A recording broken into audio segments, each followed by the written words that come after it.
Hey guys and girls, just wanted to talk to you guys a little bit about Buzzsprout. Start a podcast today with free podcast hosting for Buzzsprout, easy podcasting software for hosting, promoting, and tracking your podcast. Buzzsprout is the best way to publish a podcast online for secure and reliable hosting to full iTunes support. Get started for free, no credit card required, cancel at any time. Stats are for losers.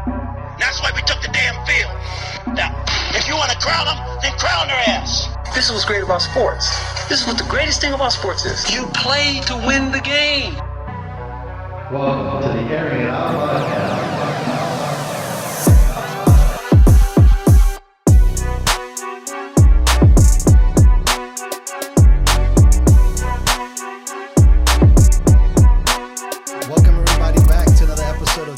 Podcast. I'm blessed and honored to have my friend Sheridan on the show.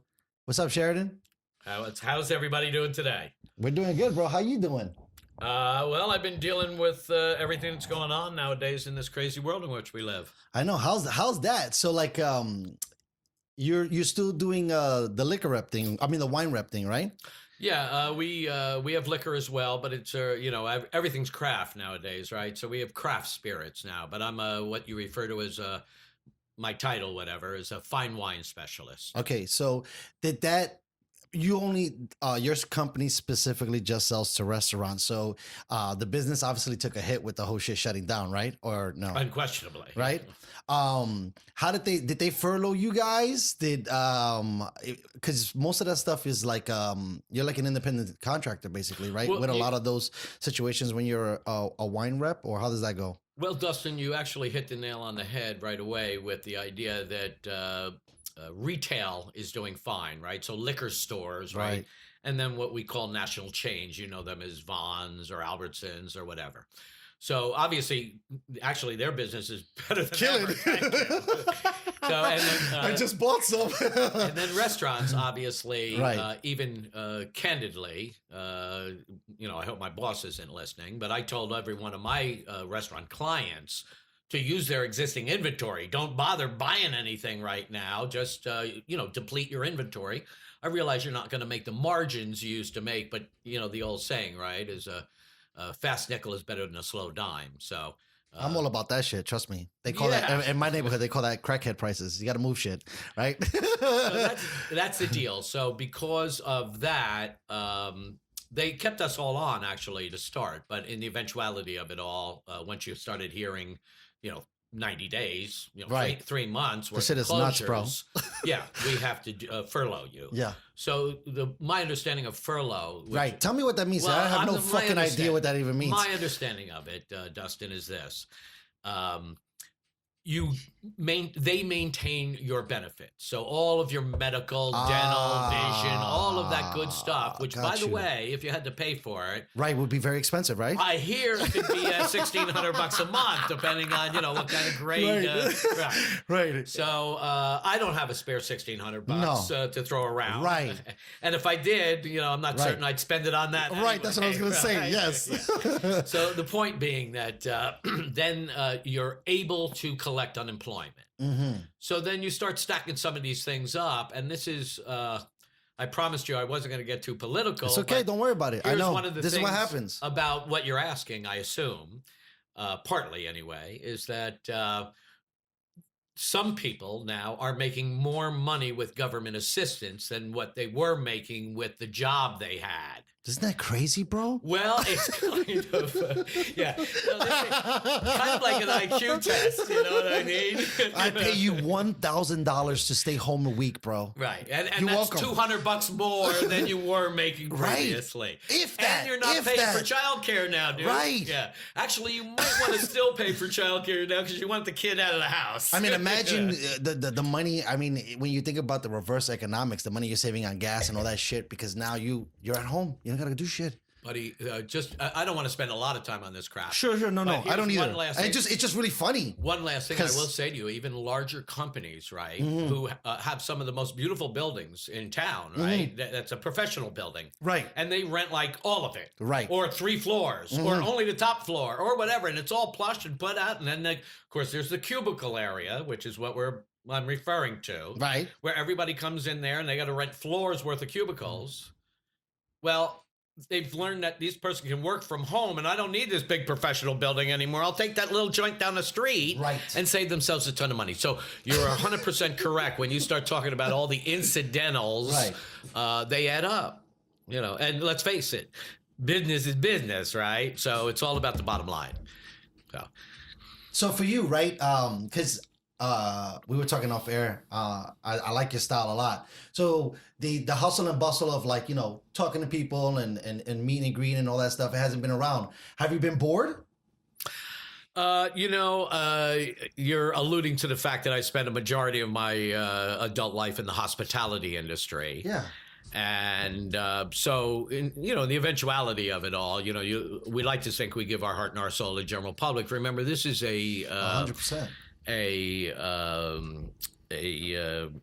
profession, not where you're a manufacturer, and again, I don't mean to lean too political with any of these responses, but the fact of the matter is that if you're a multi-billionaire, right, you are making and ruining regular people's lives in a swish of a pen, a blink of an eye, right? So the profession that the hospitality industry employs are all these people that only have one concern every day they go to work, and that's for their guests. So when you go upstairs to see the big guy, and you're sitting there next to some guy that polluted all of our oceans or, destroyed somebody's life, 100,000 people's lives in a blink of an eye because they shut their factory down over there. Here's those of us that, we cared about is the pleasure of our guests, our guest satisfaction. So for me, what could be a more honorable profession while you're on the face of the earth? Because remember, this is your turn. You get one go round at this. I know. And you do with it what you may. I can't believe I've committed so much, time to the game, because it definitely is an incredible experience. Especially, adding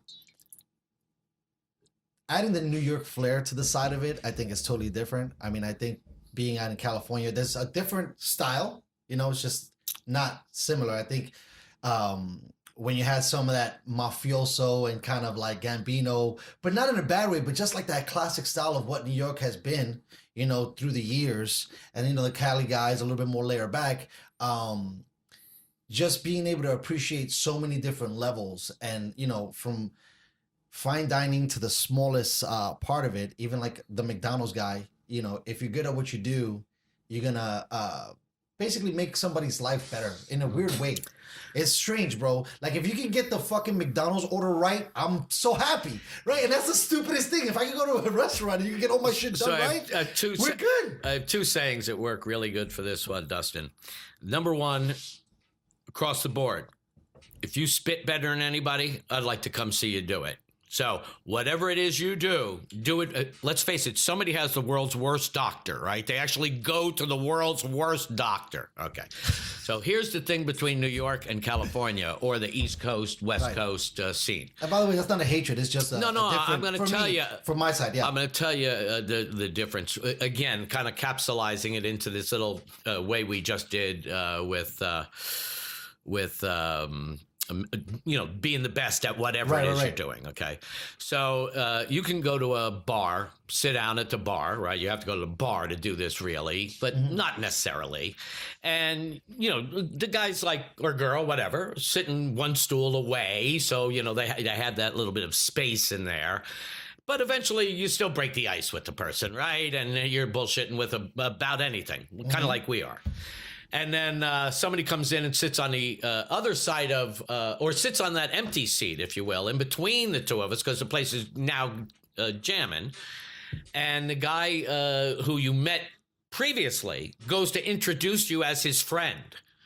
You're like, look, I don't know this guy from Adam. What do you mean, friend? Are you kidding me? I just met this fucking guy. Exactly. So when you talk about a friend from back east, you mean somebody you grew up with when you were a little kid. You stayed at their house. You know what I mean? When you were bad, their mother punished you and said, don't make me call your mother and you'll get beat up a second time, for Christ's sake. So exactly. And that's, for me, one other one, I'm first time out here, driving down PCH, right between La Jolla and Del Mar, that long beach there, and everybody's pulled over on the side of the road. And I'm like, air raid, what's going on? I pull over myself and ask, what's going on? They said, well, the sunset. I said, what do you mean the sunset? Everybody, I can see everybody driving into New York. They want to pull over and watch the sunrise as they hit the Lincoln Tunnel. You know what I mean? Look, turn the place into Woodstock. The highways will be closed down forever. Right, exactly. And that's the kind of stuff that I'm saying, right? Yeah, that is what you're saying. It's very, very, very, very, very different. But I was hearing, I still really fascinated to switch gears really quickly about these muskrats, bro. Because I don't know how. Which muskrats is that, Dustin? I don't know how, like, if you, I'm not going to say normal, but let's say average kid is going to have a paper route, right? But not Sheridan. Right? Or something like that. Well, I told you that already. Yeah. Otherwise, I doubt you would have brought muskrats up in the middle of this I just find that fascinating. But, when we were a kid, we moved around to a couple of spots, mostly in what I guess you call the suburbs. We called them nabes back east. And you were in that nabe over there on that side of the town, or in that nabe over there. And, of course, we walked everywhere, hitchhiked to get there. But in any event, the one that Dustin is talking about at that time of my life was right at the fringe of the great outdoors. You know what I mean? And so... you get in your bike then, and you split for the whole day. I mean, everyone knows what I'm talking about. Back in the day, you were told to come on when the street lights came on. Well, I'm talking about a piece of land that doesn't have any street lights anymore. It's out in the outback. So I wasn't old enough to start hunting yet, get my hunting license, because nobody in my family did. But we had neighbors that were totally into it. And I wanted to live that life. I hung up at their house a lot. And so right out the gate, you was a very outdoorsy kid? Well, again, in this particular neighborhood, these are all people, it's like the New York, New Jersey thing all over again. Of course. 100%. It's guys that grew up in the city and families, and now they moved out to New Jersey. They called New Jersey the Garden State for a reason. Everybody wants their own little plot of land where they grow tomatoes and corn in a backyard that's got a fence around it. They can barely fit the tomatoes and corn. You know what I mean? But that's their dream, was to have their own joint and grow their own stuff. And by the way, there are no better tomatoes and no better corn in the country than in New Jersey. The Jersey sweet corn, and what you and I might know as a beefsteak tomato. That's what New Jersey makes. And Silver Queen, sometimes people call it the sweet corn. New Jersey has the absolute best. Look on the license plate. It says Garden State. No, not in the Garden State part. I like the reference to the plot and the whole setup, but I never thought that the corn and tomatoes. And tomatoes. Yeah, but only the beefsteak tomatoes? No, the tomatoes are excellent. I mean, again, I wonder if that's a large reason why the food over there is better too, bro. Dude, right? It's like this, okay? And I realize we're talking about muskrats, but we're not really talking about muskrats anymore. Well, we started muskratting, and then I interjected. But how's this? How about when they arrived on Ellis Island? Right. You have that little image, right, of the guy with the stick and a handkerchief tied at the end of the stick, and all their worldly belongings were in there. Okay, so if I don't care what race, creed, color, or sexual preference, right? They have what they felt was important to them. And 100%. Money from wherever they came from was worth ungats out here, right? So you don't need to bring any money. So they're bringing tomato clippings, grape clippings, seeds that they can plant in the ground and will be worth something, at least keep sustenance for them when they arrive to the new world at Ellis Island. And you say, my guys, they come up and they say, what's your name? Oh, Dowling. They wrote down Dowling. What did you just say? Dowling. I still get good reservations at Asian restaurants because of the ling on the end, Dowling. So I always get, really? Because of the ling. I was just going to ask you that because before we came on, because I'm going to need it for the creds, but Sheridan Dowling? Dowling. Sounds very important. Used to have an O in front of it, back in the day. O Dunlang. You want to talk about muskrats? Sure. Okay, so we can talk about muskrats. We can talk about the Yankees. This we is can just talk about whatever you want, bro. But the muskrats I found really interesting because for me, I don't really get to talk to, and now that you said the muskrat thing, I don't really get to talk to hunters. But I would now looking at it, I don't really consider you a hunter. That's what I was saying. You were just an outdoorsy guy. It's just like part of the nature life and all of that. And I've heard other shows. Rogan and some other guys are big hunters and bow hunters and all this stuff, but they're just hunters, right? But some of their origin stories I might not have tapped into, but for me to see your progression to become a hunter, just very very humble beginnings where you're just trying to catch some pelt so you can have a couple bucks to go to the theater. You know what I mean? And then very enterprising. Right. The American dream. The American dream. For sure at that point, correct? Oh, what's even better than that? Yeah. And I say better, it's part of the story, the fabric of America. The fur traders that came to this country for the furs and to make money. That's the first thing I thought when you said built this country. That's why when you said that shit to me, I almost fainted. I was like, how is this 11-year-old doing some shit they didn't ever see Reverend? Is that the film? Okay, there you go. There's the opening. I'm like, why is Sheridan There's the opening, dude. Pelts? But that's so random. And I thought that was kind of interesting. Like I said, the humble beginnings of a hunter, bro. That's some random shit, dude. But not humble, because remember, there are only 3 things in life you need, right? You know all these 3s, right? Let's see. I don't know. Okay, let's talk about the main rule of 3. Okay, go ahead. Main rule of 3. 3 minutes without air. Wow. 3 days without water. 3 days without food. Done. Every Tom, Dick, or Harry you see walking around this planet, they're done. Right. Done. Only the strong survive once that time limit has come up. They can live 4 minutes without air. Right. They get over the edge and go, no way, I ain't going down. Right. Right. Okay. So now the other rule of 3. And I'm stuck now, Dustin. It's okay. Don't worry about help me out. Yeah. No. I was more fascinated about the hunter thing. So I'm sorry, but right? It's the same same rule of 3. But we broke it down to air. Okay, so food, right, clothing, shelter. Right. Okay, that's really all you need. Do you have that here? Let me look around. Right. Oh, yeah, you got food. Right. You got shelter. Right, and I'm wearing some clothes. And you got clothes. Okay, so that's all the fact that they're like kind of upgrades, that's all fluff shit, right? You don't really need it. Okay. Right. So just so we get to that. This podcast can be done in a fucking hut, because that's all you really need. The shelter, when you're talking about bare necessities. Okay, and then you want to know what it's a pyramid like this, and the basics built like this. You know what's at the pinnacle, the very top of it? No. Very top of it. No. Well, how about just what's below it? Is your love for yourself. I was going to say love. Your love for yourself. Because you have to because you have to love yourself before you can fill the top part, which is to love someone else. So that was the ultimate goal? It is the ultimate goal, dude. What's that? I know there's a name for that pyramid. Do you know that? No, I don't. But it's a very famous thing where it starts from the basic you learn it in 3rd grade. Yeah.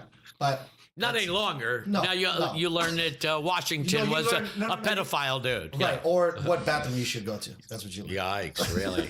No, that's modern. Right, no, that's much more modern. Yeah. Or the whatever free trophy they're giving that day.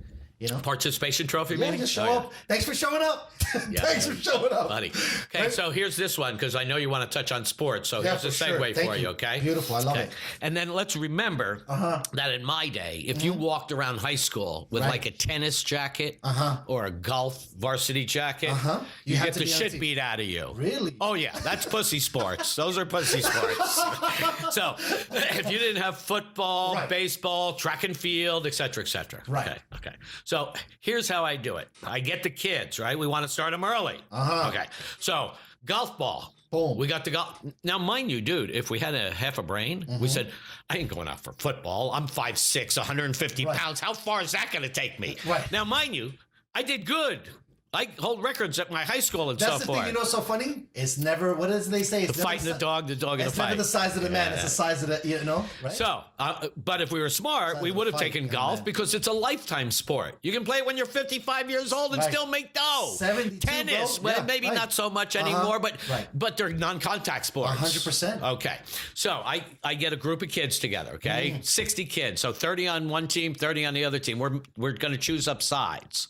My turn to pick my first kid. I got a golf ball, a tennis ball, a baseball, a football, a volleyball, a rugby ball. Okay, pick one. I don't care what it is. Okay, kids, here it is.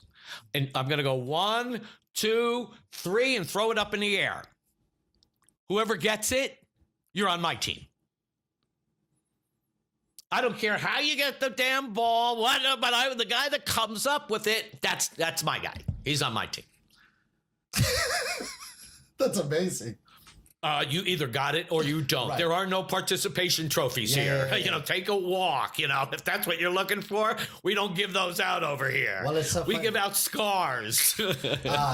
Last night, I did a show with my missus, and I was talking about that. Like, as a seasoned bartender in the training process, I need to drown you a little bit so that you can understand pressure and understand some of these things. And it's kind of the same kind of thing. You know what I mean? The rite of passage kind of deal where, hey, I had to know the integrity. The same thing, you're looking for the size of the heart in the person. But that's a really good scrummage activity to run to try to see who's scrummage is the word for it. Yeah, right? Now you don't have to be better. You just got to come up with it. That's it. That's all that I care about. Right. I'm looking for the goods. Well, I'm sure that's definitely a barometer that they use to evaluate a lot, or at least for the most part, some of these better football players nowadays. And one of the great values of a sports system, particularly in their youth, because let's face it, as we all know, it's an extremely small percentage that will ever make it beyond that point in their sports careers to actually be able to turn it into a profession, a way to make a living. So there are so many other learning aspects of what sports brings into young people's lives. And the only thing that really, I shouldn't say the only thing that really concerns me, because obviously we'd like to look at the higher end people as role models, which of course, you know, is out the window a long time ago. Right. But the real deal is that we need the other life lessons to be learned during their time in sports. Like I said, because they're not going to come out the other end. No, I think it's a good business course too. Putting a different spin on it, putting kids in sports early, because it teaches you teamwork. It teaches humility with losses. Eventually, you get there. And I all think, of those things. You know what I mean? Like even now I have kids. Seeing them be sore losers, you're not going to build a good person like that, right? You got to take losses, right? You got to work hard. You got to suck at something and put in the time, and then actually see that epiphany, like, oh shit, remember that jump you made, but realizing the jump, like, wow, now I can do this. And now you can do anything. Right. You set your mind to. Correct. Which is the main right. and purpose behind it. And at least most of the sports in the most like purest forms, because I've had a couple of coaches on the show already, without all that win bullshit, because that shit, it's funny, losing in sports has a higher, for me, place of value than winning, because when you win all the time, you really don't learn anything, right? It's when you lose, at least in sports, that it kind of gives you, because there's a lot of people that take the pendulum, especially in the younger things, but for all the lessons that you learn, man, how you can use them in life, in business especially, I think is really good, because a lot of people now who knows what's going to happen now with social distancing, but with social media, how far people have come detached, and people don't, you and I, you're more of a gentleman than I am, but less people go to bars to meet, right? People interact differently than when we did, right? So it's just very interesting to see that progression, and now, measuring that up, things have changed. I don't know how long that'll last, but we were already getting distant before all of this. Well, if you're gonna bring coronavirus into it. I thought we were going to talk about sports for a little bit No, more. no, no. I was be. just saying something like distancing yourself from, Well, I'm Right. agreeing with you Yeah. 100% because I want to say this to you about it, and I think it'll be fairly poignant at that we'll go back point. to sports. I just, Yeah, I figure we're going to yeah. go back and forth between everything. So in any event, the idea is very simply that what is the universal greeting that everybody, I don't care what, again, race, Right. creed, color, or sexual Talking about preference are. sports, right? You got to shake someone's hand, right? Well, smile, Oh, right? smile, The okay. smile. And if I got a mask on, Right. you know That's what I another mean? thing, too. Okay. And gloves. So what did you say? Handshake? That's out of the question. I'm not You know- shaking your hand. Okay. So now you've cut out the two major Right. ways we as human beings, remember Right. this entity? Well, Americans at least, because other cultures bow. The smile for sure is universally. Oh, yeah. it's universal. The No smile doubt about for sure. it. You probably got to take away the other No, one the because the bow, smile. the- But you know, so the- funny bringing that up, right? I never thought about it into this kind of time. Being in some of these Muslim countries and seeing people or women. It's not men. They only do that probably. During sandstorms or whatever the F. I'm not a genius on any part of that, but not being able to see someone's mouth is so weird because you miss so much part of the interaction of what they do. Even if they don't smile, if they frown, if Nonverbal communication. And you take that away. I remember when this first started, I forget what kind of mask I was wearing, but I had to start putting peace signs because I didn't come out right away with a surgical mask. I came with more of a ski thing. It looks like I'm gonna rob the joint, but this is the kind of stuff that I'm saying that, enters your mind when you can't see the mouth. There's no intentions. And now with a mask, it's funny how mask has a bad connotation mentally in Americans' minds, right? Because it means mischief in a lot of ways, because most times we wear a mask is only during Halloween or when bad shit happens, right? So now you put mask on a whole bunch of motherfuckers. Thank God for people now fashionista, they dressed it up a little bit so you can wear some grandma shit and make you not look. If you did that a year ago, 6 months ago, Right. you would have had all of the concealed carry guys already with their guns removed from their holster and pointing Right. at you. Whoa, whoa, whoa. It's just coronavirus. Right. Put your guns away. I So- thought you were robbing the joint, mister. Right. Exactly. That's what I had to do. Today I had to put Of peace sign out. course. Like, everybody calm down. Don't shoot me. Of course. Don't shoot. No, you know how when you get a weird expression from someone you're talking to, it's when you're saying whatever you're saying, but your facial expressions are different, and you're going like, "Whoa, what does this guy mean by that?" Bro. It's like an emoji when you first send it over. I mean, why you had to add an emoji to what you were saying, so they could understand what you meant. No, We're cavemen. that We're was a using joke. calligraphy. That's what we're reverting. We're gonna start sending pictures to people. Oh, they and do they're it gonna now. translate. They tell I know. me. Yeah, they tell me that's that's what how they they do. communicate, Kinda, just with sort of. emojis. Yeah, They know yeah. what they mean. Yeah. It's so fucking dumb. Yeah, it's like a paragraph. You know, Right. the old. That's what I'm saying. Pictures worth 1,000 words. Right. I forget. It's like reading Sanskrit and shit. These motherfuckers with Totally. emojis. It's like what we were talking about earlier, when you can just speak plain, simple English language Right. with obviously Yes. slang in there, Right. of course. And actually, it's only those little pieces of slang that might mean something in one area and maybe something in the other area 100%. that you would misconstrue. But otherwise, you wouldn't misconstrue. No. You could just speak plainly, and nobody was reading into, as your wife was talking about earlier, labeling what you were just. And we were talking about, dude.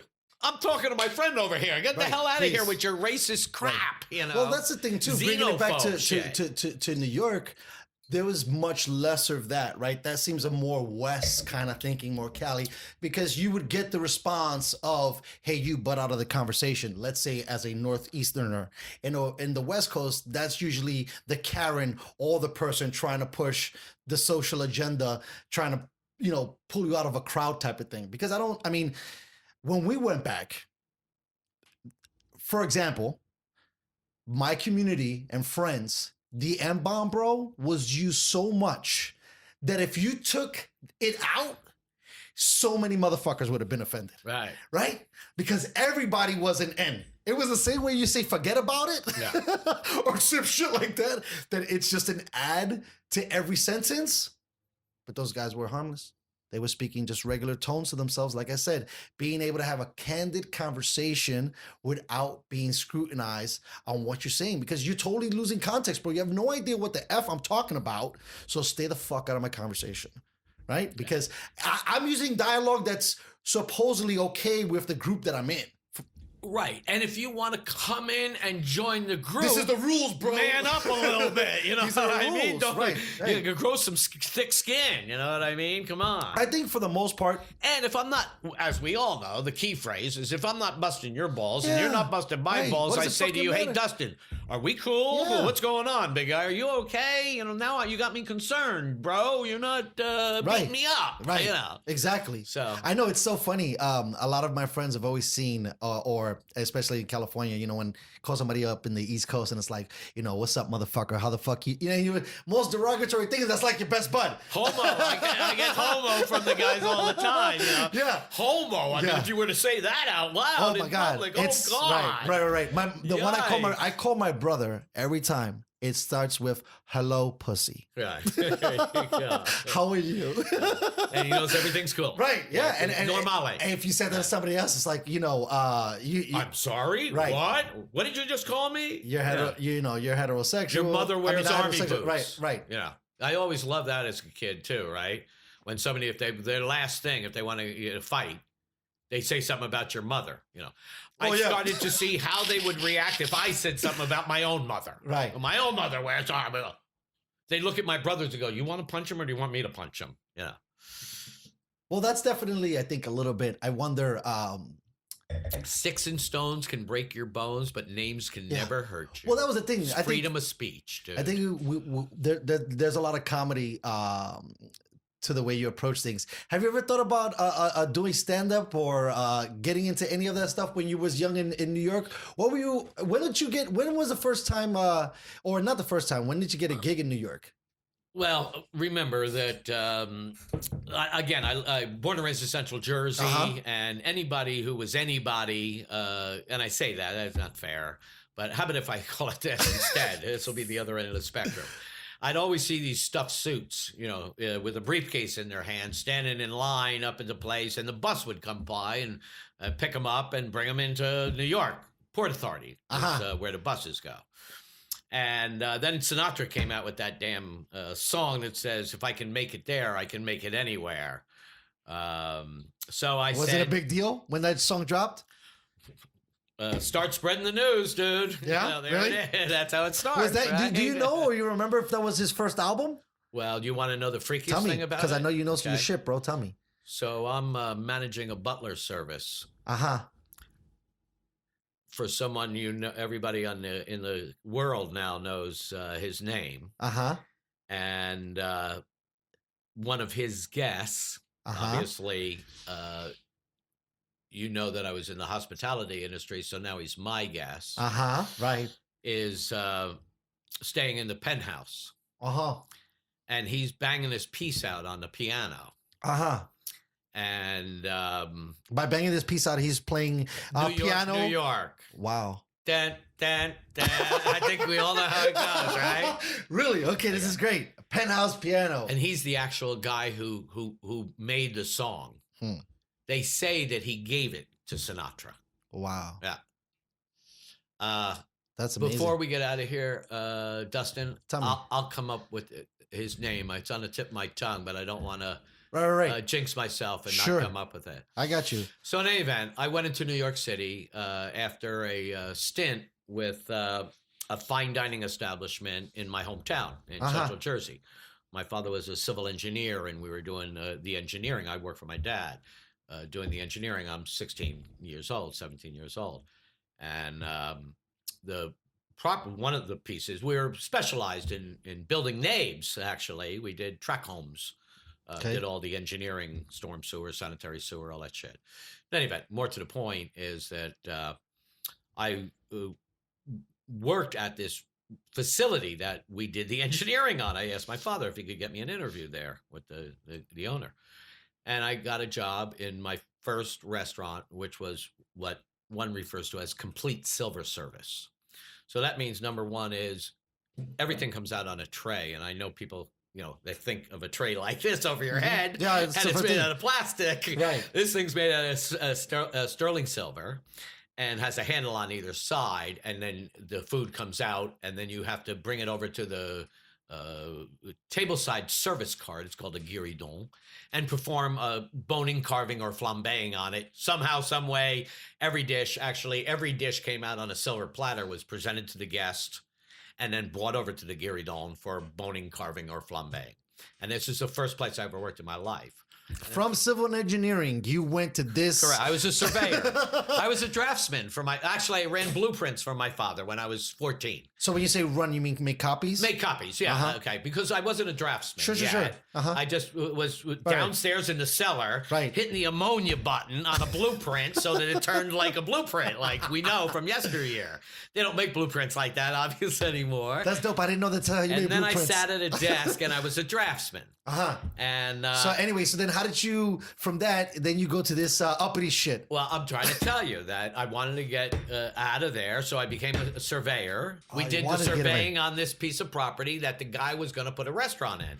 Complete silver service restaurant with all the fellows and the top graduating class of the Culinary Institute of America in Hyde Park, New York. They went up there, interviewed all these guys, basically set up shop up there, and I want all the fellows and all the top dogs graduating that year. We're going to open this restaurant in East Brunswick, New Jersey. Ruh-roh. Did I say East Brunswick?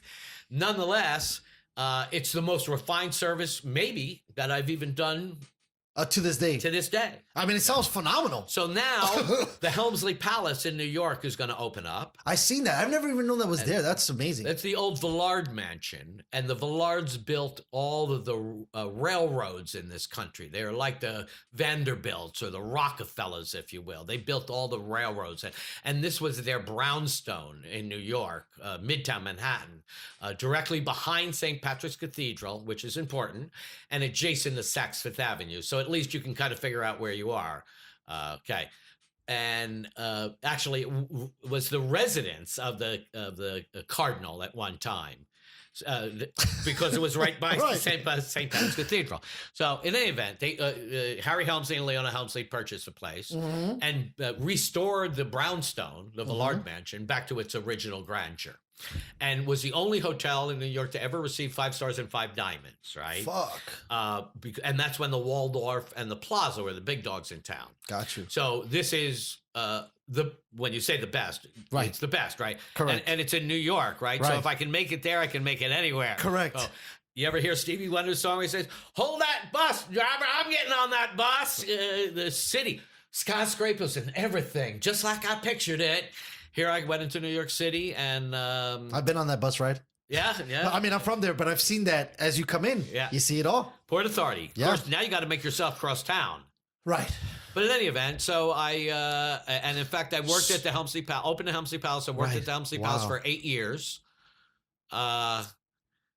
Everybody was frightened of Leona Helmsley. She was called the Queen of Mean, as you well know, maybe. Depends on the only palace in the world where the Queen stands guard.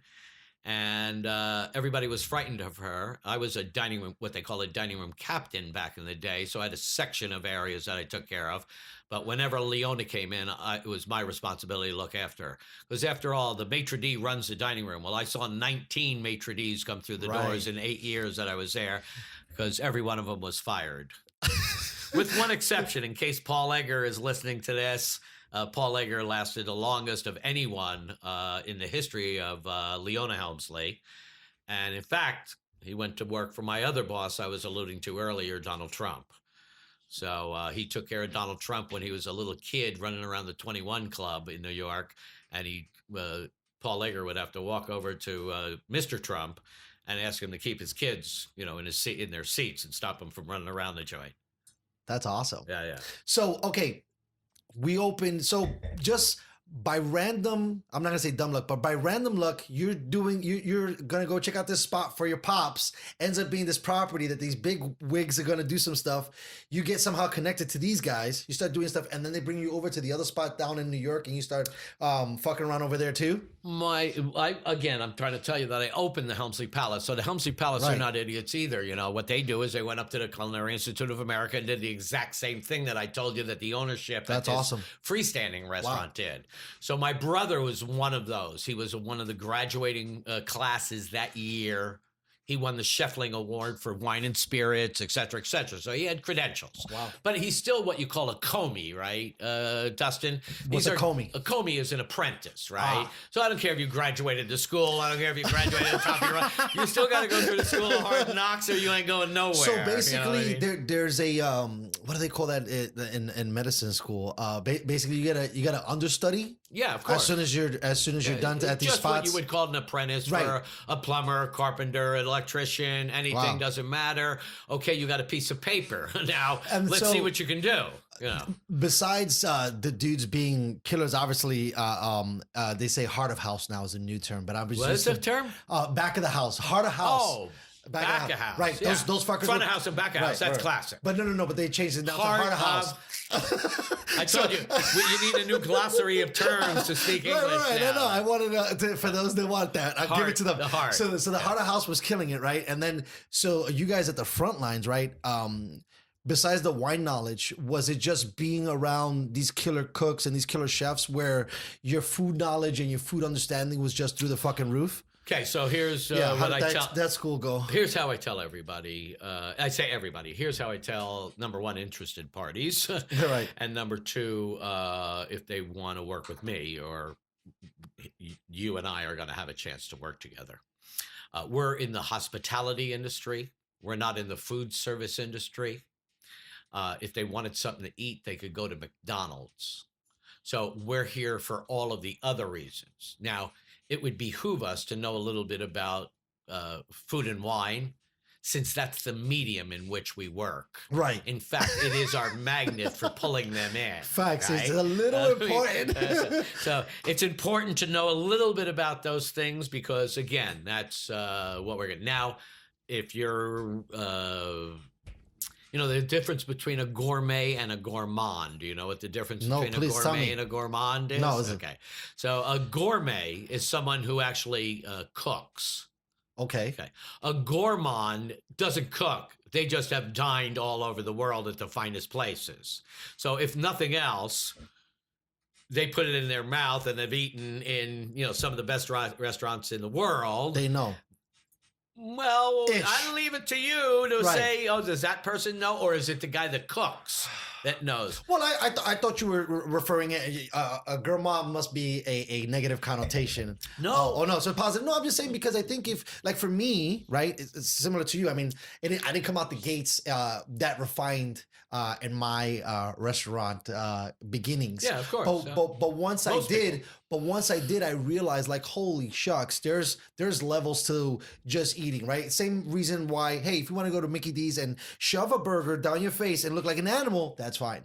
But you're not going to do that here. I don't want to say look like an animal. I had one yesterday. No. I'm saying into the ethics of, like, for me, coming from a neighborhood and then having to learn, okay, well, we have cutlery from inside out. We got glass here. We got glass here. Don't fuck up and pour the water in their wine glass, young apprentice, because I could say I've done that, coming up and learning, all these different things where it was just like, you get one thing to drink, you know what I'm saying? Right.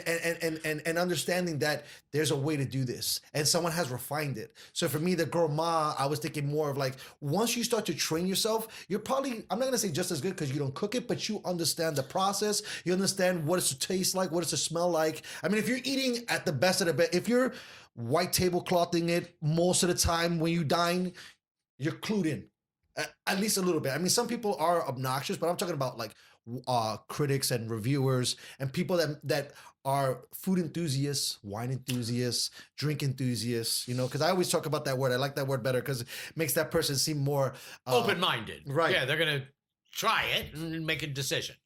Okay, so two things to say about it, right? Number one is if you want the fine dining shit, okay, ask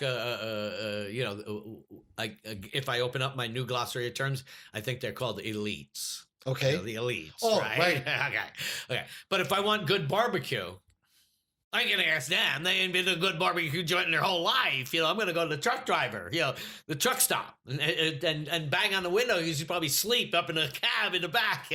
Hey, where's the best barbecue in town? And they're gonna tell you where the best barbecue is, right? It's a place that got soot this thick on their walls, not looking clean like a hospital and shit. I tell people that sometimes all the time. I'm like, especially coming from New York and where I've seen good food, it's like it's usually the most nasty lookingest place that's just killing great food at least from an aesthetic look on something on the low. You know what I'm saying? Well, that's that side of it. Right. Now you have the other side of it. And the other side of it is now you're in the biz. You have brought your knowledge on food and wine and etiquette, if you will. I refer to all this shit as hospitality. Like I said, if it's something to eat, you can eat a hamburger, as you say. But, you're probably not going to ooh and ah over it, right? So we, as professionals, I used to say, we're like a dancer. We need a good partner. So if you're into food and you're into wine and you're into liqueur and you're into digestives and aperitifs and actually just to correct, in case there's a few people out in the audience that recognize this, you work from outside in with the flatware. You don't work from inside out. You work from outside in. If you remember Pretty Woman. Right. They did it in Titanic, I think, too. Right. That's right. Yeah, right. So in any event, the idea is I did get that wrong because I said we this out. love people that love the shit we love. Right? Yes. We're like, finally, I can talk about sherry or Madeira or, mezcal. I was having a conversation with somebody the other day. Okay. But you can imagine, talking to a guy like me, when you ask him what time it is, he tells you how to build a watch. There's a part at which you're jumping off at that point and going, yeah, I didn't mean to ask you all that. Right. Yeah, 100%. Let's go back quickly to sports. Do you still keep up with the Yanks, or you were a bigger fan when you were a younger guy? Yeah, I hate to say it, Dustin, but you kind of know it's true, and we alluded to this even along the way, right? I want to keep those memories alive in my mind, and in fact, I'd like to pass them on to the younger generation. I don't have any children of my own, so but I do have 2 stepchildren, and they're wonderful. I'm extremely proud of them, but nonetheless, I don't have any real blood kids of my own. So the only passing on I do, obviously, is not to blood. And so I can't be too harsh on them, let's say. Like most of us who grew up and learned, the lesson either 10 times because you only got pinched or 1 time because you got a good swift kick in the ass. Right. So, but I know that my heroes, we're kind of a lot like the guys we have today that are labeled, largely deservedly so, as rapists, drug even murderers. Let's face it, we have guys that, and guys that really did great in the NFL as a tight end. I know that's a really sad story. Yeah. So in any event, the bottom line to it is my day, there was no internet, right? So even like Babe Ruth, who is like the house that Babe built. I mean, if you're a Yankee guy at all, I mean, you love being out in the monuments. You're standing there with, heroes are supposed to be. And now, of course, the modern guys are not, right? So it's a sin.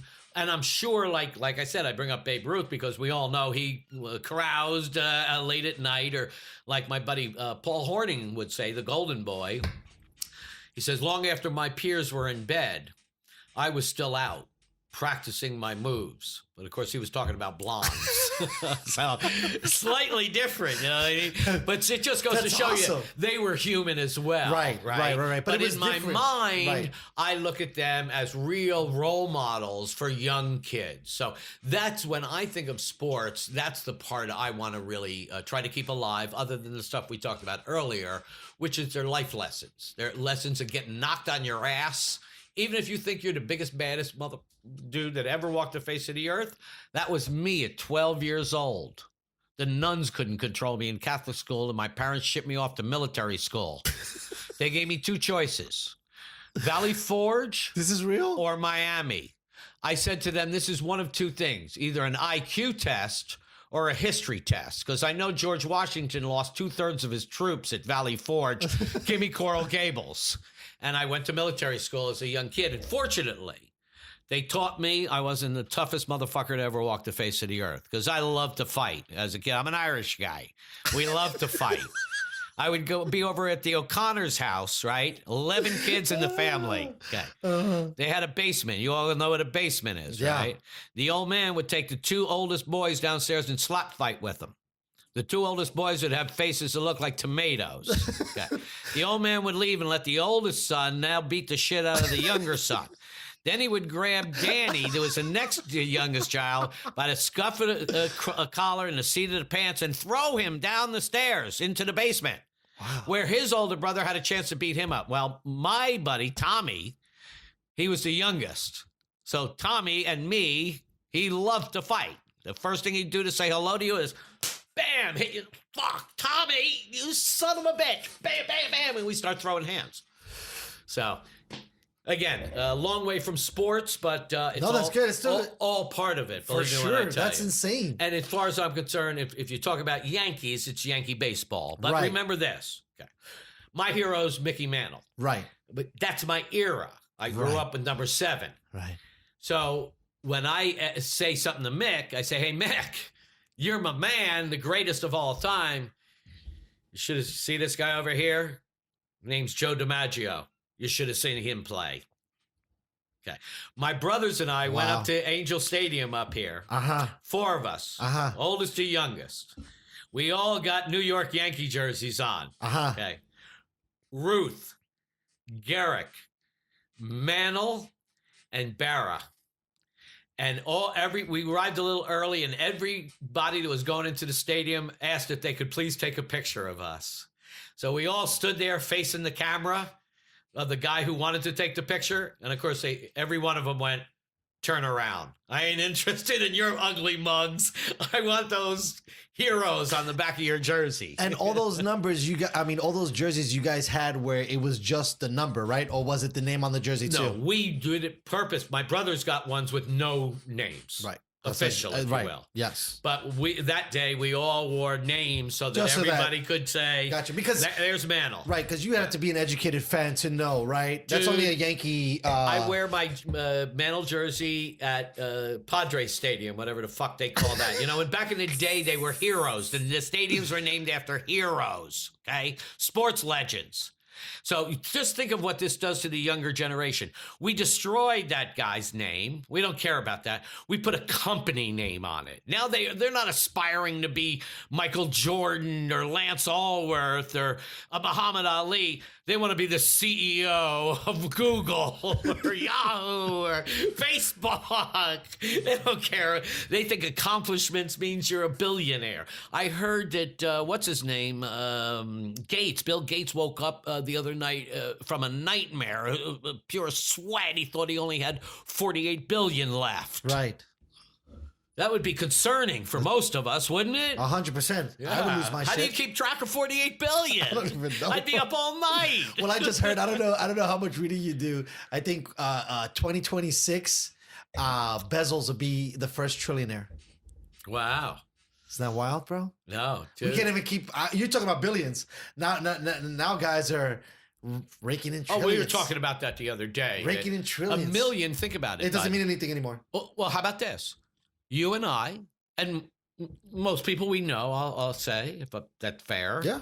We'll probably make $1 million over your lifetime if you added up everything you made. I think I've already made it now. You probably made a few, right? No, everybody says, yeah, but the only problem is I don't have it now. Right. My mom always says it's not about how much you make, it's about how much you save. Yeah. Right? And you never save any because you end up spending it all. I'm going to go back to what we said earlier, even if this thing was on at the time or not, was you get one go around at this. Yeah, this is your turn. I know. Your mother, your father, your sister, your brother, all of that's good, okay? But this is your turn.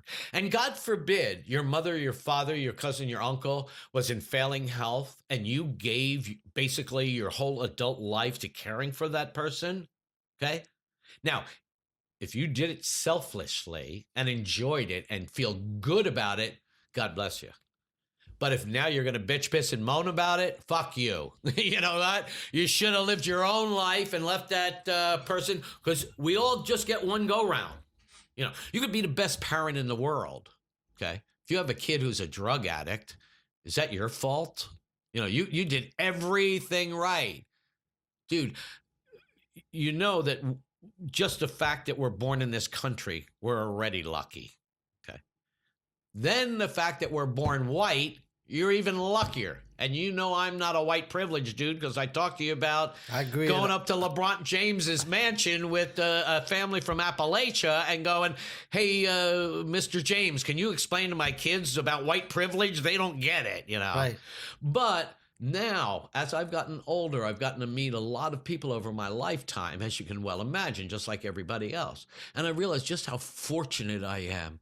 Born in this country, white, born into a family with a loving and caring mother and father, and siblings that all like one another, still talk to one another, say that if they won the lottery, now they're going to get a Learjet waiting at Bader Field down there, and say, oh, I'm sorry, Mick Jagger. I'm sorry, Elton John. I'm sorry, Rod Stewart. There's no room for you guys. I got my family with me, and those are the guys that we're going. So you care about the people you care about, right? 100%. 100%. So, did you go, when you were younger, did you get to go to a lot of games, Yankee games, or not so much? Being in New Jersey, I mean, that's kind of a trek, right? Because you had to go all the way to the Bronx. Oh, did you go? You've seen it at the Polo Grounds, right? Well, no. That was older, right? Polo Grounds are the beginning of time. Okay. That's why they call it the house that Ruth built, because they moved out of the Polo Grounds, right, into a real life stadium. And of course, I went to see all of them, and we discussed this a little bit earlier about the Meadowlands, where Hoffa, of course, is buried under. We all know that, right? I mean, that's a swamp, dude. Why would you build anything out there? Because you wanted the biggest structure you could find on top of this guy.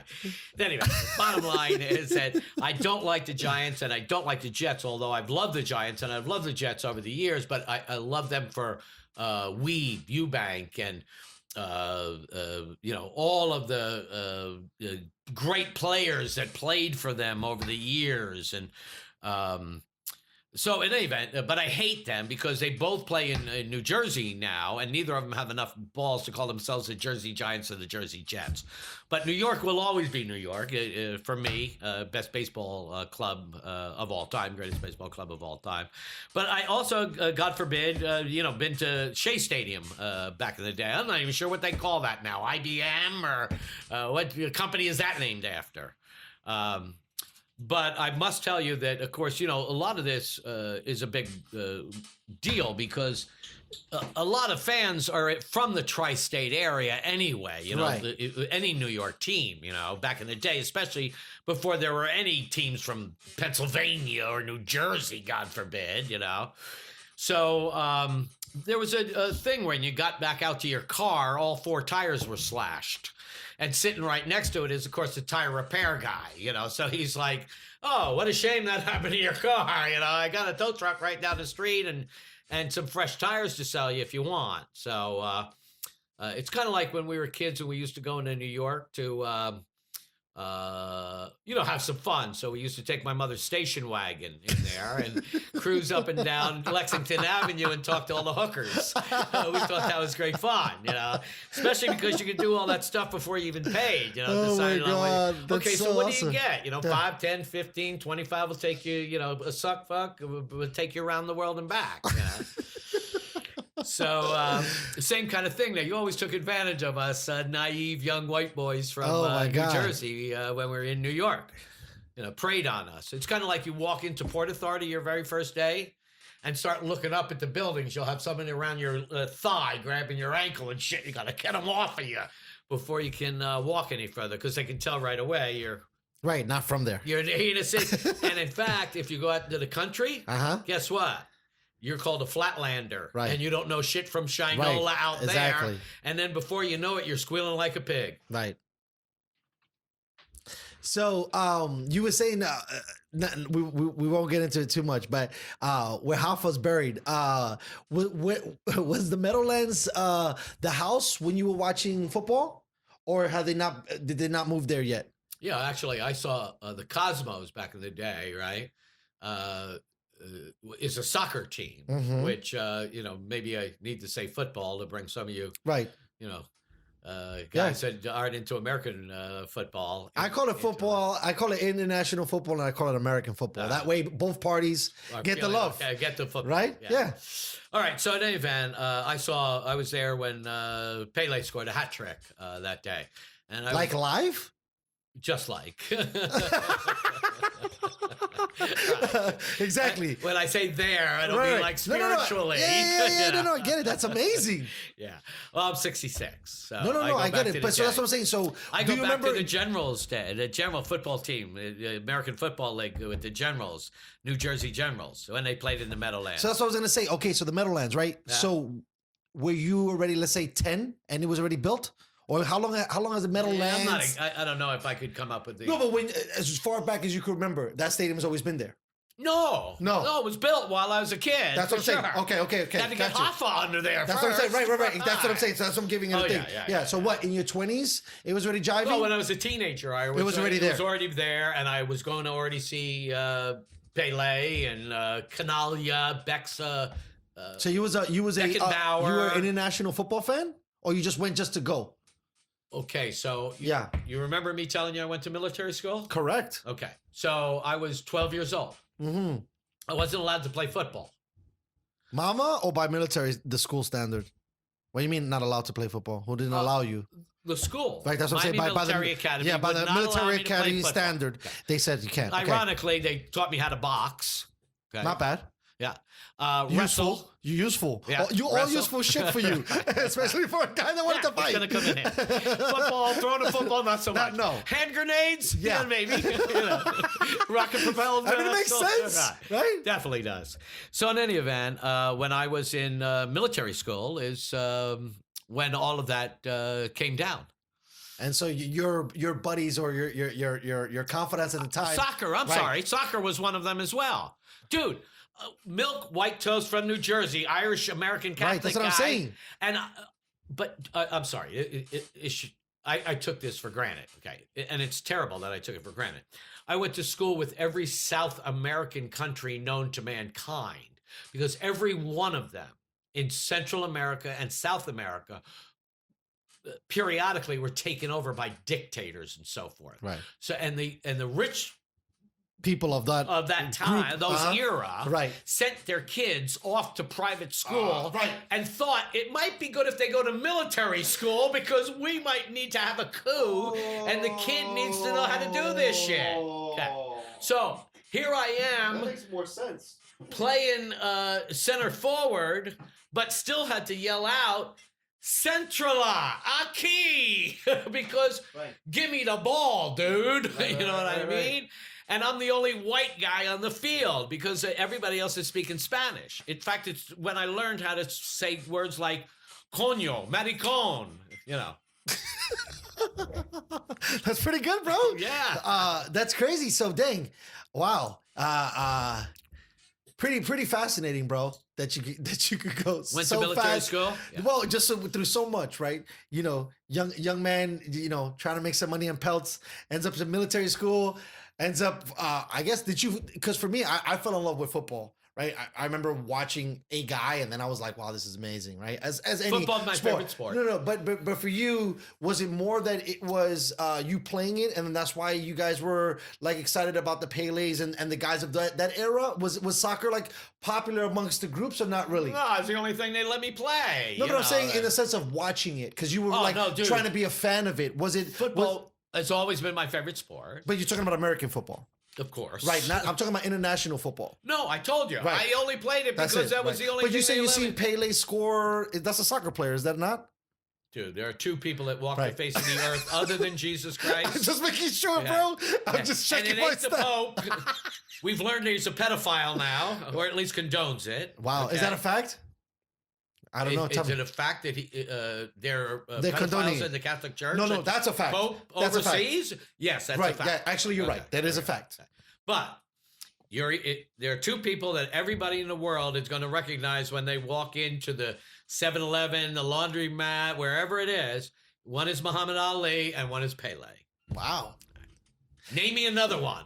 Other than I said Jesus Christ doesn't count. No, I know, but so you're saying as like all-time great names of all time, or you're saying just like? But football is still. I always felt when I played football, no one could cover me. As a receiver and a good QB. Give me a good QB. I want Favre. If I can ask for Favre, I'll take Favre. If I can take Unitas, I'll take Unitas, of course. But no, Favre, at least you wouldn't take a Namath? No. But Namath had balls, as we all know. Okay, that's good. I like it. It's always good when you can step up and go. Right. But over my Guarantee career, shit. there's one thing I have learned. What? Easier to talk about it afterwards. Right. Always easier to talk. I've said a few things in my lifetime where I had to eat them, shoved down my throat. And I told this one guy that I was going to beat him in the 180-yard low hurdles. They don't run 180-yard lows anymore, so I will always hold that record in my high school anyway. And I told him I was going to beat him so bad I was going to do you know what gymnastics is called a round-off back handspring. I love that you know that. And you did that. Before you broke the tape. No, he put so much pressure on me, I barely beat him by a cut hair. And now I got to eat my words. Where's the round off back hamstring? You know?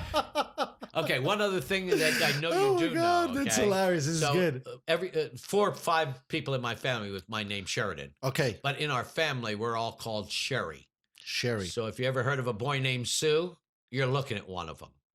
So I got in more fights just over my name growing up. So your name was Sherry. Everybody knew me. My name's Sheridan. Right, Sheridan I got you. I know. And so then, wow, that's got to be a son of a bitch. I told you. It's a boy named Sue. By the way, just because it's funny on this show, I get into names a lot, which is a random thing to get into. But I gather, Dustin. Right.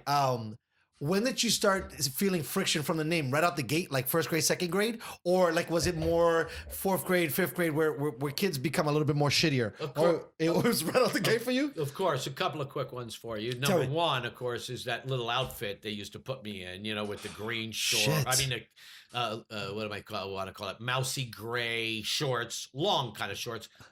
Almost kind of normal nowadays, but you know how shorts came short and then long. Well, and then you're in shorts, a gray suit, you know, with suspenders and a topper, no less, a little mousy gray topper as well. And you know, you look like a douchebag. Let's face it. And then your name's Sherry. What? Yeah. So you were getting better learn how to protect yourself, young man. Okay. Shit. Next one is, of course, we're on a school trip. And we got buses, right? Because we're going up to the gorge up in the Delaware Water Gap. Okay. On the East Coast. You know, it's a field trip. All right, we're all ready to go. We're just looking for one little girl by the name of Sheridan Dowling. Fuck. Now, these are the times as a kid, you learn how to grab the guy's trachea and squeeze it to the point where you can go to him.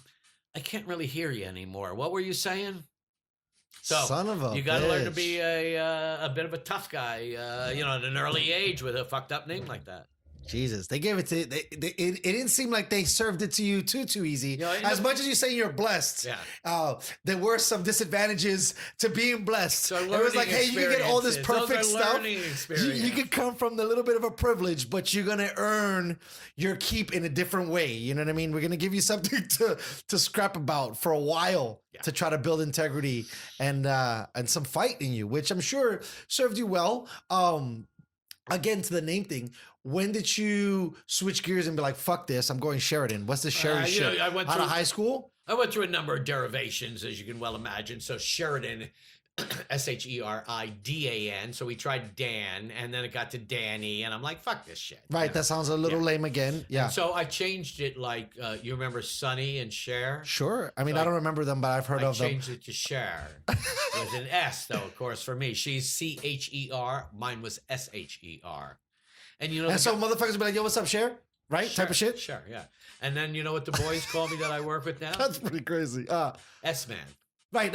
So for me, because that's originally like a lot of my background, because I come from the inner city, I was just going to say, when the fuck did somebody say, yo, what's up, S guy? Or, you know, like S-Man. Yeah. You know what I mean? Soup man. Yeah. There's got to be, at least with the boys, some, you know, what's up, S, you know? Right. When they hear, or even a buddy of mine like you hears, oh wow. So the guys that really know you call you Sherry or Cher, and they start using it. Kind of freaks me out because if anybody says Sherry, I'll go like this because that means they know me from fucking forever. Oh, got you. And now they know my whole deal. You know what I mean? They're blowing you up. Sure. Yeah, they're blowing me up. Right. No, but you know what's so funny? It's my wife used to break my chops about it. So her name is Tabitha, right? But she goes by so many variations of her name, right? But I've always liked her full name. And so I was going to say the same thing to you. Yeah. Even if I had all those slangs, I love the name Sheridan. It has like the way it sounds because I like words and I like verbiage and I like speech. I've grown into it. But it has panache. Just the way it comes out, it rolls off the tongue easy, and it has a couple zingers in there. And you're just like, this sounds like an interesting dude. Like if I was. You always meet Marks and Jose's and Jobs. And you're like, yo, I gotta meet you. Hey, there's this guy Sheridan, and I gotta. You're like, whoa, Sheridan. Okay, this sounds like it's important shit. Even for me, I always say I love unusual names. So if you tell me your name is whatever it is, and of course, Bud, some of the stuff that I have fun with anyway. I expect you probably have fun with it a little bit too. Well, they're Middle Eastern, and they're calling themselves like Sam, and you're like. Yeah, that's not your real name. What's your real name, dude? What the fuck? Are you embarrassed at your nationality or something? Right. Pierre. Right. You're no more Pierre than I am. I know. I always find that interesting when they're like, usually when someone's like, it's my American name. They'll give you that next. Your American name because you're American. No. Because we're stupid and we can't understand Samar, right? Right. That's how it's going. It's just so funny. It's like, and then when you hear it, you're like, really, bro? Right. That was it? I couldn't remember that. You're really insulting my intelligence. What you're trying to tell me, you got to rename yourself so that I can understand. I'm a little Thanks slow. for breaking it down for me. I appreciate it. You're a nice guy. You do favors. Maybe, but yeah. But again, back to the name thing. You see, that's why I always bring it up. It's a very interesting thing because there's so much history for your own name. Some people get good ones, right? You always know. I told you, a boy named Sue for me. Right. I can understand if your name's kind of right and Peabody or something. Right. You got your balls busted forever, My mother's initials, BJ.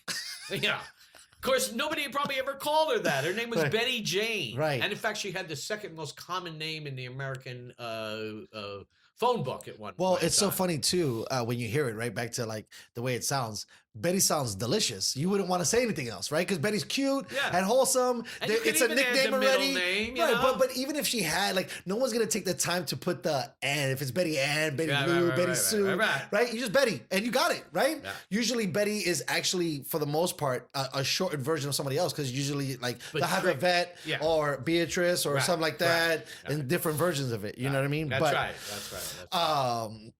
It is funny that they never called her BJ. Right, yeah, back in the day, for sure. Although I always felt like, my dad did good she was a pretty girl, that kind of deal.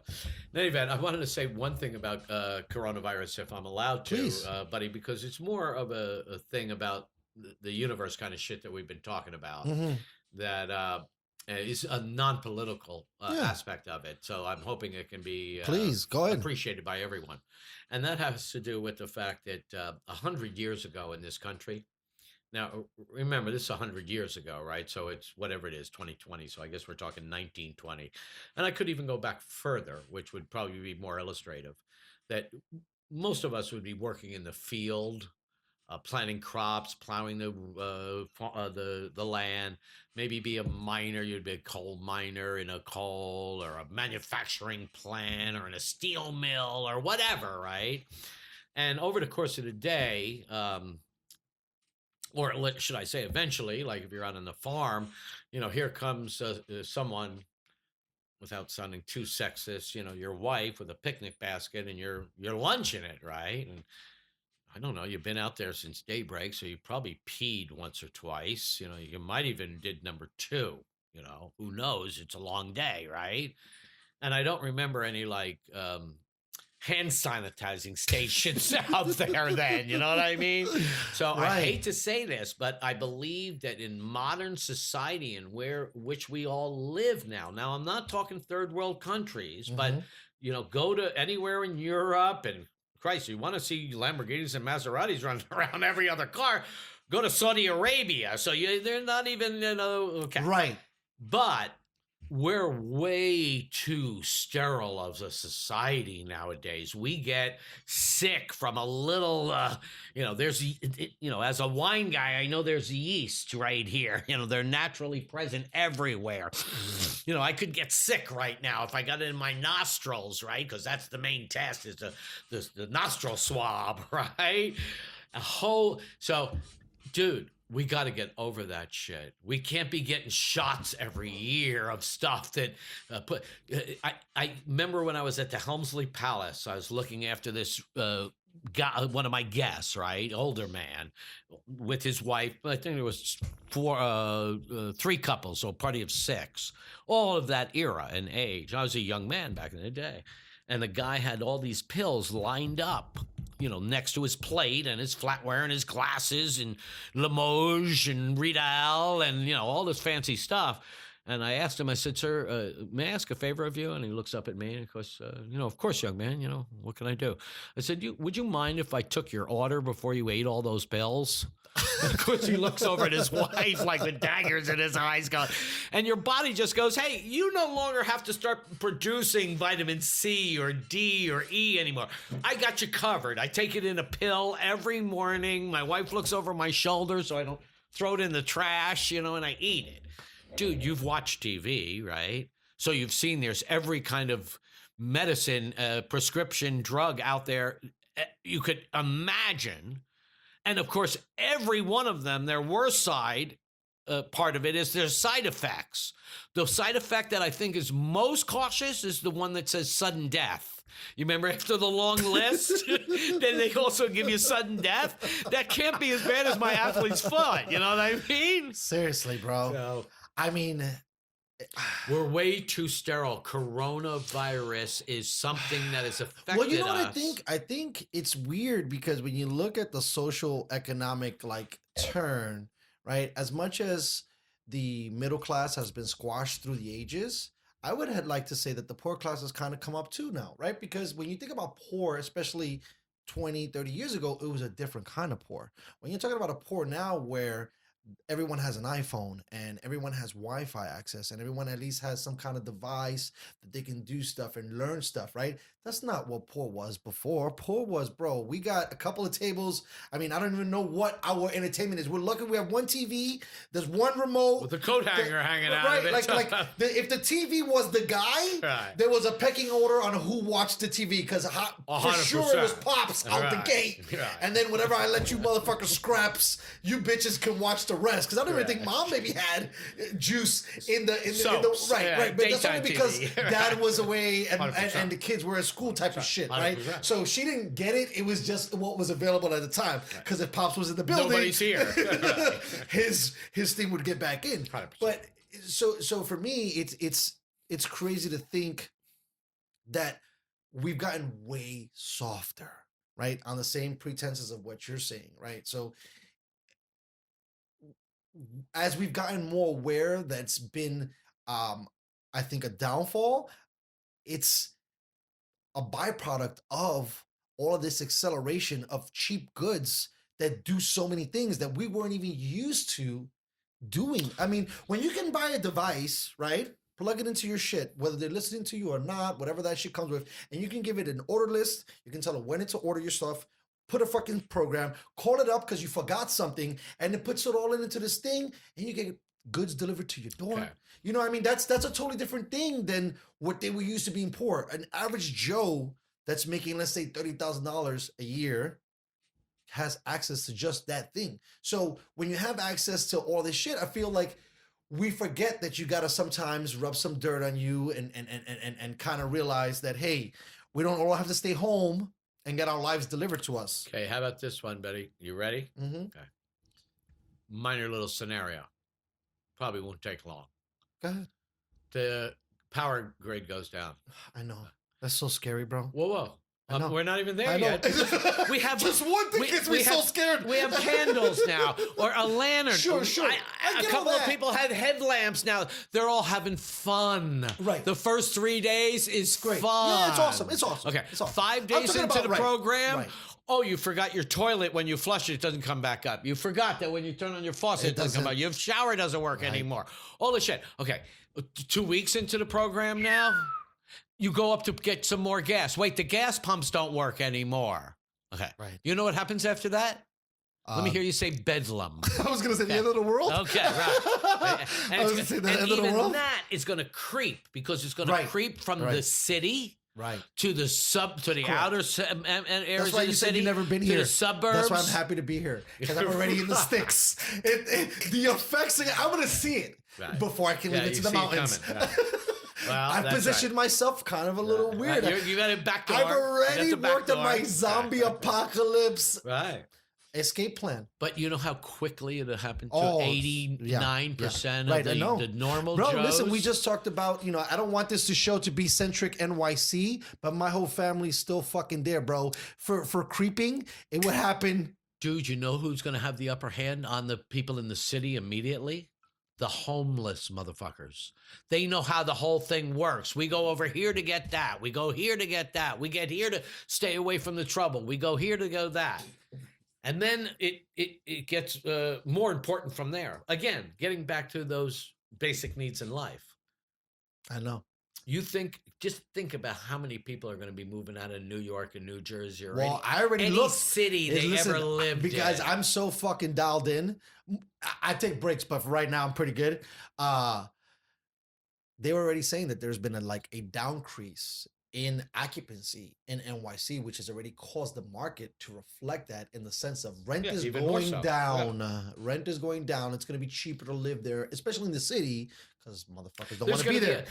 We all know how it works anyway. You're raised in the country, you want to go to the city. You're raised in the city, you want to go to the country. Of course, the grass is always greener. Isn't that so stupid? Greener on the other side. We all know that. So again, by the way, for the listeners, it never is. That's the point about this whole damn thing. Yeah. Is that you get back to basics and what really matters in life, and you start to understand one of my major benefits. I can talk to the bum on the street and a debutante with equal fever. Okay. So I'm in the middle somewhere. The old axiom, and I forget who said this. I say forget. I don't think I ever knew, although somebody said it to me once. We as humans are just the right size, not too big and not too small. We look through a telescope to look at the universe, and we look through a microscope to look at microorganisms. And we are close enough to either end that we can envision the magnitude of what is on either side of us. And so we know that we're just part of this whole thing because you can find both of those things inside of a human cell. Right. That's where I find more in line and for the first time in my life, but I don't know if everybody's going to have that eye awakening. And not that I've had the eye awakening. I was just hoping that other people would. At the end of the day, bro, we're all people. We need to stop forgetting about what boxes we put ourselves in, because if a fucking pandemic or if a fucking end of the world shit, you're not going to be worried about if the guy next door is white or black. You're going to be like, bro, you got a gun, you have some shelter, you have some of this. It's going to be more of a communal idea that's going to be forcing us to do that when we normally don't, because we have our selfish needs, right? Now, hold on real quick. Well, I'll let you finish, because I was going to say for selfish needs, I have a guilty pleasure that I wanted to ask you, but I don't want to change gears. No, I'm okay, good. cool. We talked about that. Well, I wanted to say, so like for sure, working for, and I'll refer to him as you do, because it's so, you're just so genius when you do it. But so Mr. Trump, right? I'm sure, and this is just me seeing, you tell me if I'm right or wrong. No, I can't tell you if you're right or wrong. No. Your interaction, Yeah, with Mr. Trump was, I'm sure, not very high. or was it high? Cocktails? No, we didn't have cocktails. No, I don't mean like that, but I mean like interaction. Yes, sir. Or How hi, about sir. this? You ready? Or kind of things that you guys would explain. No, because I was gonna answer and then because I'm gonna go in a totally different direction. But go ahead. Okay, so my insight to you as to the types of interaction I had from him, and it's how I refer to anyone who, at that time in my life, what I was doing is I was behind closed doors. Right, 100%. Okay. So now you're not Mr. Perfect out in the, in front of the cameras, in front of the public, in front of paparazzi or anybody that wants to write, he said this or acted like this, or I thought his expression looked like this, or he said this. So he didn't mean like just those few. He meant like the entire population of Mexico are all rapists and murderers. And no, he didn't mean like just the rapists and the murderers. He meant like, oh, if you're Mexican, then I'm including you in that. Right. That's a simpleton type mind that thinks like that. That's not the kind of guy he was. Perfect. Okay, so being that you didn't have that many brushes with him, but you did work for one of his butler services, correct? I managed the butler service. Perfect. So were you the boss, or who else did you? Because what I want to get at is basically like, when it came, because you would think if you're working for Trump and he has great stuff, in the sense of like, this is the high end shit, right? Did you at that point were so good that you didn't have, when it came to service and in the development phases of that, were you already kind of like at the graduate phase of yourself, or were you still learning? And then if you were at the graduate phase, how were you mentoring and coaching some of the guys that you knew had to deal with guests or our guests, like you talk about, in making them better in the experience? Because I think that's got to be so insane to, like, even if you're at the graduate class, there's no way you're still not learning. I mean, you're around so much great stuff and so much output. You know what I mean? Like, so that to me is, I think, the juicy part. Mr. Trump, you working for him is great, but I think that's where having, because there's a lot of scrutiny, right? You got to be perfect, or not perfect, but service has got to be great. You know what I mean? It can't be, you're not going to fucking mail it in. You remember when we were talking about earlier? Would you mind? Oh, sure. Perfect. That's remember when we were talking about earlier that it's truly hospitality, right? And you have to perform at a certain level because these people have been all over the world, right? They've been treated you gotta be refined, as good as anywhere in the world. Right. And of course, if you're Donald Trump's guest, guess what? You expect to be treated as good as you've ever. Okay, so we do stuff the best of the best, baby. Right? If that's what you're expecting. Okay, how about this one? That's what I'm saying. One of his guests. Now we're not even talking about him now. Sure. That's what I'm saying. I don't want to talk. Right. Okay, would say to me, Sheridan, we used to do caviar service. Cool. And one of the aspects of caviar service. Yeah, tell me about that. It has to be included with an ice carving of some sort. Generally, it's a little thing like this, right? That the tin of caviar sits inside of. They call it a sockle. I don't want to talk, high-term culinary. No, come on, let's go, bro. But it's interesting because a lot of people, you don't like. Well, how many no, people they are going to don't talk know. about fucking caviar, bro, Right. and the presentation of it and how it's supposed to be handled. So, and obviously, it's temperature. Then correct? It's supposed to be served chilled. Yes, Right. as again, it always comes with ice, some kind of ice carving, I want to call it. Right. So you get the gist of the story I'm going to tell you. Go ahead. So, the more important aspect of it is the guest, Donald Trump's guest, says to me, Sheridan, you should see the way they serve this to me at Lutèce and Grenouille in New York. Now, this is going back years for those of you that think. Was that a French name? Because it sounded like you sneezed. I say that again? So, Lutèce and Grenouille. And Grenouille is frog's legs. So, forgive me for bastardizing Grenouille. But it's okay. I don't even. Damn, Yeah. I couldn't even say that. Both restaurants always considered themselves number one. No one wanted to consider themselves number two. Gotcha. So, they were New York's finest restaurants for many, many years. And so I said, okay, Mr. Smith, you wait until you come again, and I'll have the new presentation of caviar service for you. Got you. So now you drink caviar.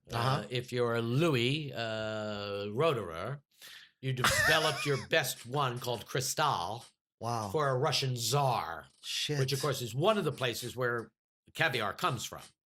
It's only two places where the greatest caviar. Right. restaurant. That's all we care about. Of course. Right. We're talking about. I'm being serious, bro. The Right, best we're of the talking about best. the best in Yes, the world. right. Okay. So this particular guest was a Civil War enthusiast. Ah, So I had. Oh, I'm sorry. So you either served caviar, Yeah. the caviar with champagne, or vodka, because again, it's Russian. Right, vodka. It's the Caspian Sea and the Dead Sea are the two areas where the sturgeon, which is the name of the fish, ironically enough, there are 3 species, and the largest one is beluga. And that's the one that's most expensive. right. The beluga, right? And then they have O's like shotgun, single buckshot, double buckshot, or triple O buckshot. And it's the same with caviar. It's single O, double O, or triple O, believe it or not. So triple O beluga caviar is the pièce de résistance. That's the shit you And want. the triple O means what in the sense? The grade. Oh, but The it's saying ABC. it's all beluga, basically. Saying that or no? It's the eggs of the fish. Got you. It's it. Fish so eggs. so again, because I'm a little lost. So what makes it? No, hold on. What makes it the lower grade versus the high grade? Well, there's 3 species of fish. That's what I'm saying. So Okay. it's the third. Osetra, Sevruga, and then- beluga. Perfect. So that one, always the top one is the beluga. Always. Got it. Perfect. And That's then what there's grades within Got you. that. Right. That's what As I you want to can know. expect. Gotcha. Right. I thought it was all belugas, and then there was different versions. It's just belugas the top end. All right. Boom. So with the No, champagne, there are 3 within beluga. there's 3. 1-0, 2-0, or 3-0. Like a shotgun. Or Gotcha. you don't know the shotgun. No, I got the shotgun. And so you said sturgeon. So there's 3 different types of fishes, Sturgeon. Sturgeon. right? And then the beluga's another fish, That's the top one, and then the third one was again. You said again, Osetra. etc. But I'm saying when you're talking about these 3 levels, Uh-huh. they're within. That's the No, there are 1 3 0, different types 2 of 0, fish. 3 0. No, it's just Different types of fish. All of which are sturgeon. got you. Okay. Are we There you go. 3 fish, All of which are sturgeon. perfect. There are 3 different types of them. Perfect. Like a trout might be a rainbow, a See, I don't know about brown, this, a fish stuff. speckled, Got you. See, cutthroat. help your boy out because I don't Okay. really know about the No, the you animal know what? life. That's the one thing that Yeah. we all do. I'm maybe the worst at it. I think like the shit that I have in my head, like that's basic shit. We all should know this stuff. But as you say, I go from muskrats to caviar. Right? Isn't that nuts? So now let me bring it back a little bit. So with Oh, the I want to caviar- finish to Go tell ahead, you yeah, the yeah, ice please. carving. Right. Yes, thank you. Okay, or you have vodka. Why? Because of the Russian Tsar, that all he wanted was the vodka. I mean, the best caviar in the world. I wanted to drink a vodka. Well, even so much that Louis Roederer Champagne House developed their best champagne, they call Cristal, for the Tsar to say, drink it with this. You didn't have to drink the vodka. Correct. So that's what I wanted to ask you. Why is champagne synonymous with the caviar? Is it just a Okay. thing? But it was vodka prior to that. Right, prior to that. And my Donald Trump's guest is a Civil War historian. Okay. So I had them make an ice carving of a life-size Civil War cannon and stuck the bottle of Stolishnoya down the barrel and went, okay, motherfucker, what do you think now? Tell me who Lutece and Grenouille is. They're nobody compared to what we can do because money is not the object of the game here. The object of the game here is to make you go, wow. Right? Wow, that's amazing. Yeah. So then again, I wanted to scrutinize that part too. You see this guest, they want this amazing experience. Uh-huh. You have no checks and balances. You can just go make that happen. So basically, at that time, only the limit was your imagination. Correct. In the sense of the service you could have provided for Correct. For the So guest. when you Wow. say, do you learn more? Yeah, that's I was insane. going to interject when you said this earlier, but you know who learns more, the teacher or the student? The teacher always learns more because he realizes, as I did, when I said something to you thinking I was teaching, that this is a subject matter you don't nothing about. I learned that, hey, you can't just go beluga, triple O, like, Okay, yeah.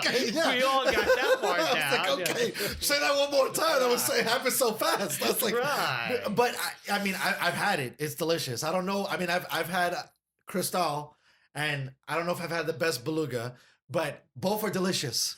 But that is so cool that in the sense of a presentation, in the sense of taking a guest experience at another level. Now, not all of us have, the opportunity, right? To do stuff like that. But what I wanted to say to you is that I think that one of the things that made us kind of like, in the beginnings of us understanding each other was like, hey, maybe I might not be able to buy beluga for you, right, as a client for mine, or not buy it for you, but give you a presentation. Hey, if you needed that cigarette or the gum, or hey, you needed to get a run out, or somebody. Shine, you told me. Yeah, whatever this. While you're sitting here. However, you had to help that person create the better experience.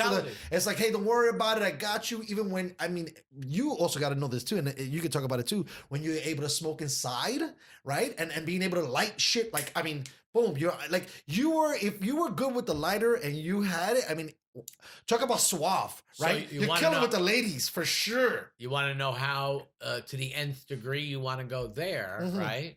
If you had a lighter in your hand on the dining room floor, the maitre d' would drop it on the floor and smash it with his foot. Oh shit! So you needed matches. matches, and you needed 2 hands to use matches. Wow! And if you lit a cigar, you never lit a match. What you like? The paper? A cedar stick. Wow! And the boxes of cigars are separated by sheets of cedar. So you take it and you break it, and then break it and break it over one another until you have cedar shafts, and that comes in a little silver vase. And you take out the cedar, you light it, and you light the cigar from the cedar, because it's all the aromatic aspect. Well, I agree. You don't want sulfur, right? Of course, right. Well, you don't want the gas either. Fucking lighting it with a Bic. Well, you're Yeah, right. You definitely don't want the gas lighting it with a Bic. Although if they want to do that, guess what? Who gives a fuck? Have at it. But it's funny for me because thank you, Lord, that I had a small privilege to be around refined motherfuckers and enjoy a little bit of the refined life, where I understand that, like, the consumption of a cigar, you fuck up the taste, bro, if you do X, Y, and Z. You can higher it and make it better if you do A, B, and C. 100%. Right? And so little dip in I cognac. love to smoke. I've always loved tobacco. Yeah, might kill me, might not kill me. There's a lot of things that are going to. I like it too. But I've always appreciated even the higher level of certain shit, especially in the handling of a cigar. So when you're fucking basically lighting wood chips to light a cigar, that's got to be perfect, because there's no real outside element that's going to fuck with the robustness or the taste or flavor of it. Because I can only imagine the fucking sulfur, you're, again, chiefing on it. But then, right, there was multiple levels, right? Yeah, of course. It's like when we were talking about the wine guy. I'm sure you've seen some guys fuck up the wine game, at that time, and then be even crazier and do it better. Dude, when you served me the wine, what did I ask you for? Right. 2 ice cubes. Yeah, I know. What do you mean fuck up the wine? Right, that's what I'm saying. It's not fucking it up. But you do what you want to do. If you wanted to say, fuck that. You looked over at me with that cedar shit. Fuck that. Took out a Bic and started lighting. What am I going to say to the guy? Yeah. But you know what, though? At that specific moment, right? If you dig him. You actually look at him and you go, he's real. No, well, that too. But for me, at least, because I don't know. I've always tried to be kind of like the learner guy, let's say, or the apprentice. I hear what you're saying. Right? That I always would have the faction in my own brain because I'm crazy. Like, I want to do this right. Yeah. Right. Yeah, I've been doing it wrong. Yeah. I've been doing it wrong.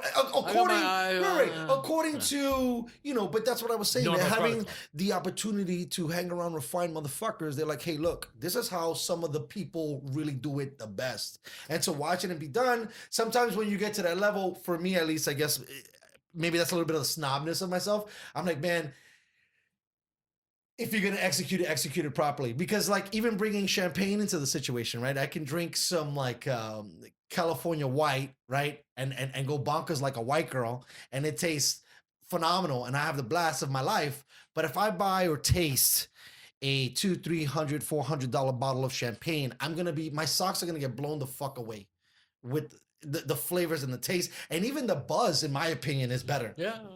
Which is weird. You know what I'm saying? So... for me, it's just been fun to see that, because I do enjoy cigars. And like I said, that's pretty fucking cool shit. But I think with the wine thing, there's also that snobby thing too, where even it's kind of like, for me, it kind of spill a little bit off to the beer guys, where you're supposed to drink it a certain way. You're supposed to handle it a certain way. And if you don't, right, by certain people, because I'm in the game, bro. Yeah, you're kind of a jerk. You're kind of a douche, right? Like, and for me, I'm with you. However the fuck you like it. That was one of the best rules that I learned early in my restaurant days, was like, look, whatever, wine is going to be a thing that it's going to take time for you to understand and drink in that sense, right? Right. Do it however the fuck you want to do it, and then eventually you'll get there, right? You know what I mean? We all have our own thing. I have a few things to say about wine, please. if I may. But I was a little all over the place. But go ahead. No.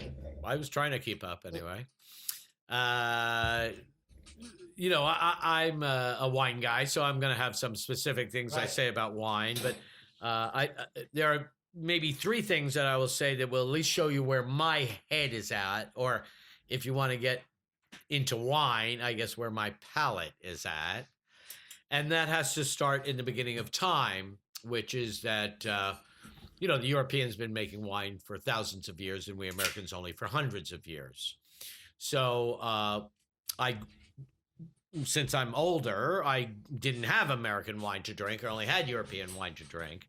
And my palate has become accustomed to it. So I have cousins of mine, and their last name is Heights. And it's not to say they have any ownership in Heights Cellars, or the winery, in case Cellars doesn't mean anything to some of the listening audience. So I say, I'm an American. I want to be as proud as I could possibly be about American wine. But when I taste it, I go, you know, this is very good, but you lack a little something the French call finesse. And of course, I've been drinking now enough California wine that when I taste European wine again, I go, where's the fruit? So my come up with this summation, which is that the finest wine in the world is the wine that you enjoy. And don't let anybody tell you any different, because if they are, they're lying to you.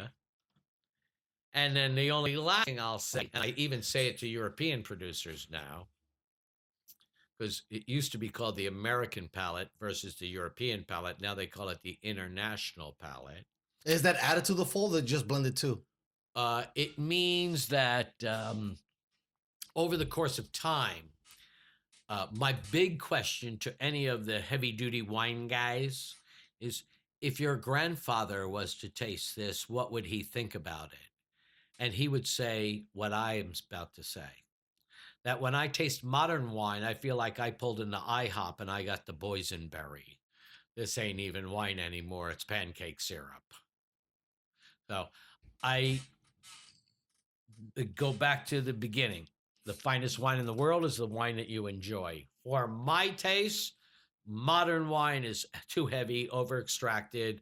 Now, when you say modern wine, you mean wine that's America? made since 1980. Doesn't matter where it's at. Yeah. Could be Europe, could be...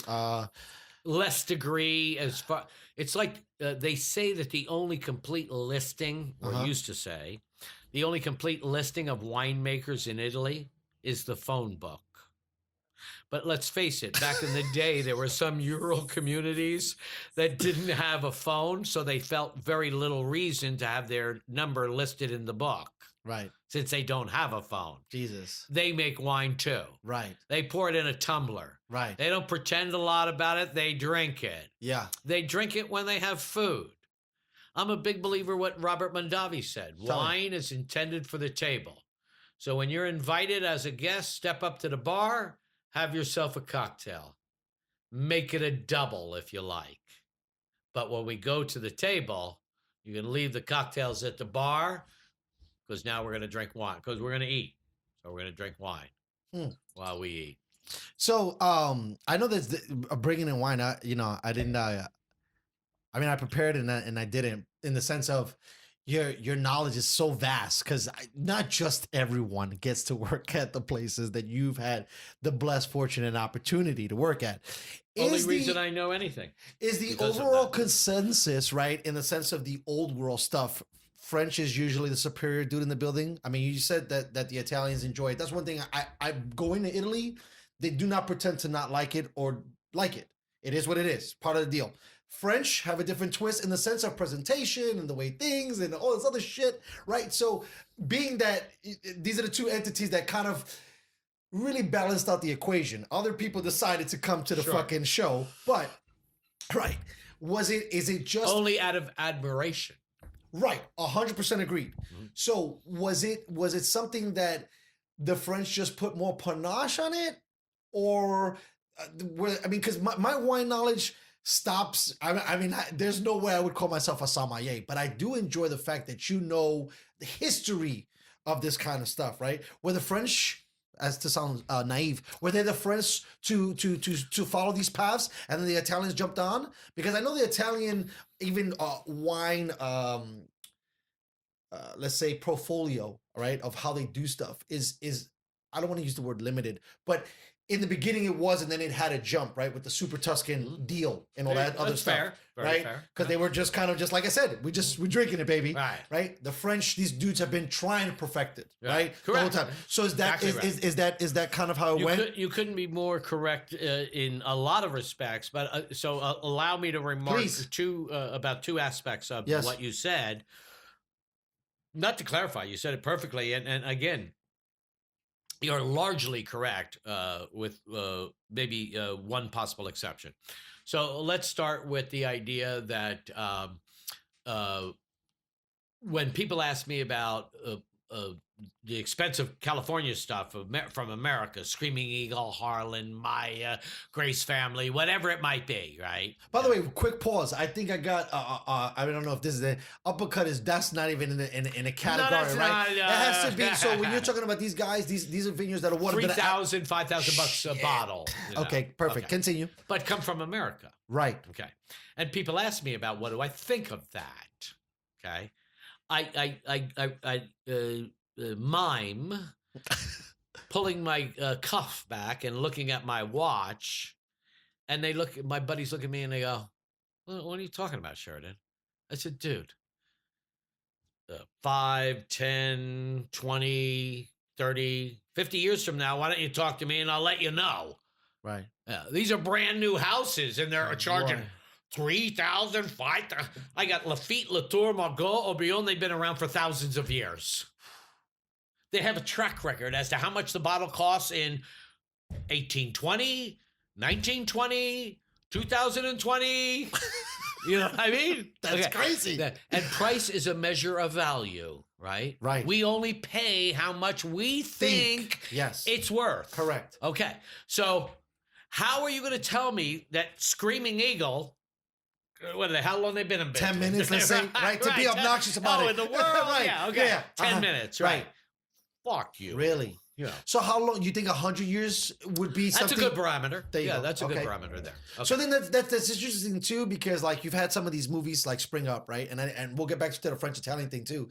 Well, I'm going to finish by saying one other thing. But it's funny because the California guy is this young riser, and they have right. But he doesn't even know well enough. But they should have supposedly, right? Like the price points are so crazy when you think about what you're saying. Someone had a price point non-deserving over here, and you're telling me you just came up, let's say within 20 years is a decent timetable, but when you're measuring it times 100, it's probably not. It's like the Europeans looking at Americans. You get a good average, then, don't right, you? Yeah. Okay, right. so you might have got $5,000 when you first came out, and everybody was thinking you were great, but fuck, you're even closed now. So now let's average it out to 0. Let's average a few 0 years in there.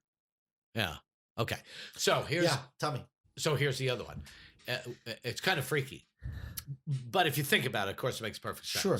Because it's Roma, right? The center of the universe. For those that don't speak Italian, Rome. Yeah. There are two places that are like a dot on the globe. Sure. But yet ruled 2/3 of the globe. Rome is one of them. Facts. And England is another one. Sure. And we're talking Great Britain, an island. Now, we're not talking Scotland. We're not talking Wales. We're not talking Ireland. Just England. Okay. A little fucking island. Ruled 2/3 of the planet. Okay. Rome at the time, because there was no England, Okay. Got you. So, okay. The beginning of time was a woman by the name of Caterina de' Medici, and she was given her hand in marriage to this French prince, the father of the French king, because he wanted to bring Italy and France closer together so that they could rule the whole planet. Wow. And her name was Caterina de' Medici. And at the time, the French ate with their fingers. like the Middle Eastern guys do with pita bread. Okay, fingers. And depends on what hand you're right. You wipe your tush with. You use the opposite, right? Okay. Because that's very tribal style eating, right? Women were not allowed to sit at the dining room table, if you can call that a dining room table. Sure. Their entertainment was court jesters, and jugglers. Now maybe you understand where I got the phonetics mixed up. No, it's cool. I got you. I'm listening. And Katerina was given again her hand in marriage. And with her, she bought a fork. And she said, you guys will no longer eat with your hands. You'll now eat with a fork. You know how I'll know? Because I'm going to be sitting at the table now. And this juggler dude, he hit me in the head twice. He sucks. Get him out of here. I want a harpist. She bought with her what is now commonly referred to, maybe not so common, as the Escoffier Cooking Brigade. But back in the day, it was just a brigade of cooks. So do you know Escoffier? No, sir. He's a French guy, but he learned this shit from Katerina, mind you. Okay? You're going to just be in charge of the meats. Your title is rôtissier. Done. Got it. Boom. You're going to make all the sauces. I love this one. This is my most favorite. Say it. It's my funny. Saucier. It's the one. I can't even believe there's a name and a job for a guy that. You ever go back and review one more time, right? Apocalypse Now. Uh-huh. And you'll see the damn Saucier go, never get out of the boat. Never get out of the boat. All I wanted to be was a damn Saucier. Never get out of the boat. So that's God, I love it. Total sideline. Yeah. No. I was just watching Apocalypse. I was just watching it the other day. I love the smell of napalm in the morning. Total perfect message in that. Yeah. So in any event, Katerina Medici, and you know the pastry girl, right? Yeah, I know the idea. Notice I said girl. Right. Is that sexist? They made it that way? No. Patissier. Okay. Oh, okay. Right? So the pastry individual or the person. Even the guy that works over there by the sink, he's got a fancy name, Plonge. Plonge. Yeah, he's the pot washer. Plonge, that's even better than saucier. Carrot dude, potato dude, sure. Entremetier. That sounds a little bit more fancier. Like you don't even know what that is. You're working with the vegetables. Right. Okay. So that's what she was the bought team. with her. That was the whole squad. She bought her squad with her and said, okay, you get over there, you get over there, you do all that stuff. You guys switch hands.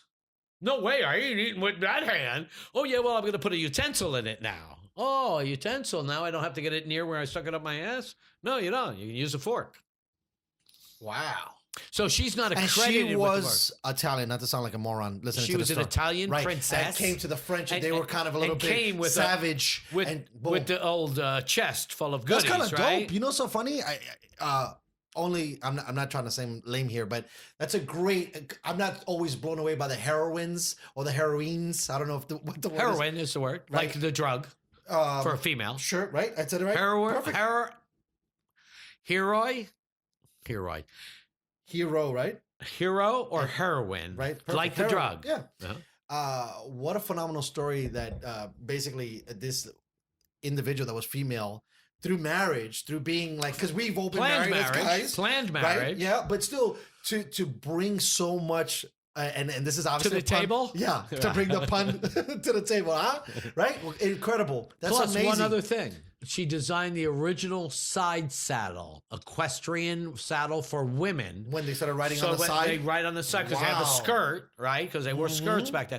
And they say very little has been done to the original design. From what she designed? From the outset. Just as you said earlier, from whatever we were talking about then, from your imagination. Oh, correct. Level of service. Yes. Level of service. Right. Okay, one last thing. No, keep going. This is fascinating. The Italians, 10 years later, looked around and went, what happened?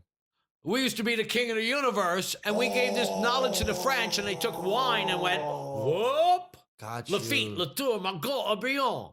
Fuck. Or cuisine, from pasta to red sauce to now Chateaubriand, although Chateaubriand is not the most difficult culinary invention, but I mean, all it is a filet. However, double cut filet. There was a freaky thing I was going to tell you. It's okay. We were talking about the French. I know what I was going to say. The Italians. So here's the other freaky thing. Ready? And this is so awesome. These are the interruptions to these otherwise snooty assholes, right? Right. Change the world is what you call it, right? Okay. Yeah, they told us how to eat. Like you're talking about like the beginning of how we do things in the sense of not eating with your hand anymore. Yeah, that's a huge jump. We're going to employ French culinary techniques to cooking this rather than just holding it on a stick like a piece of marshmallow. Right.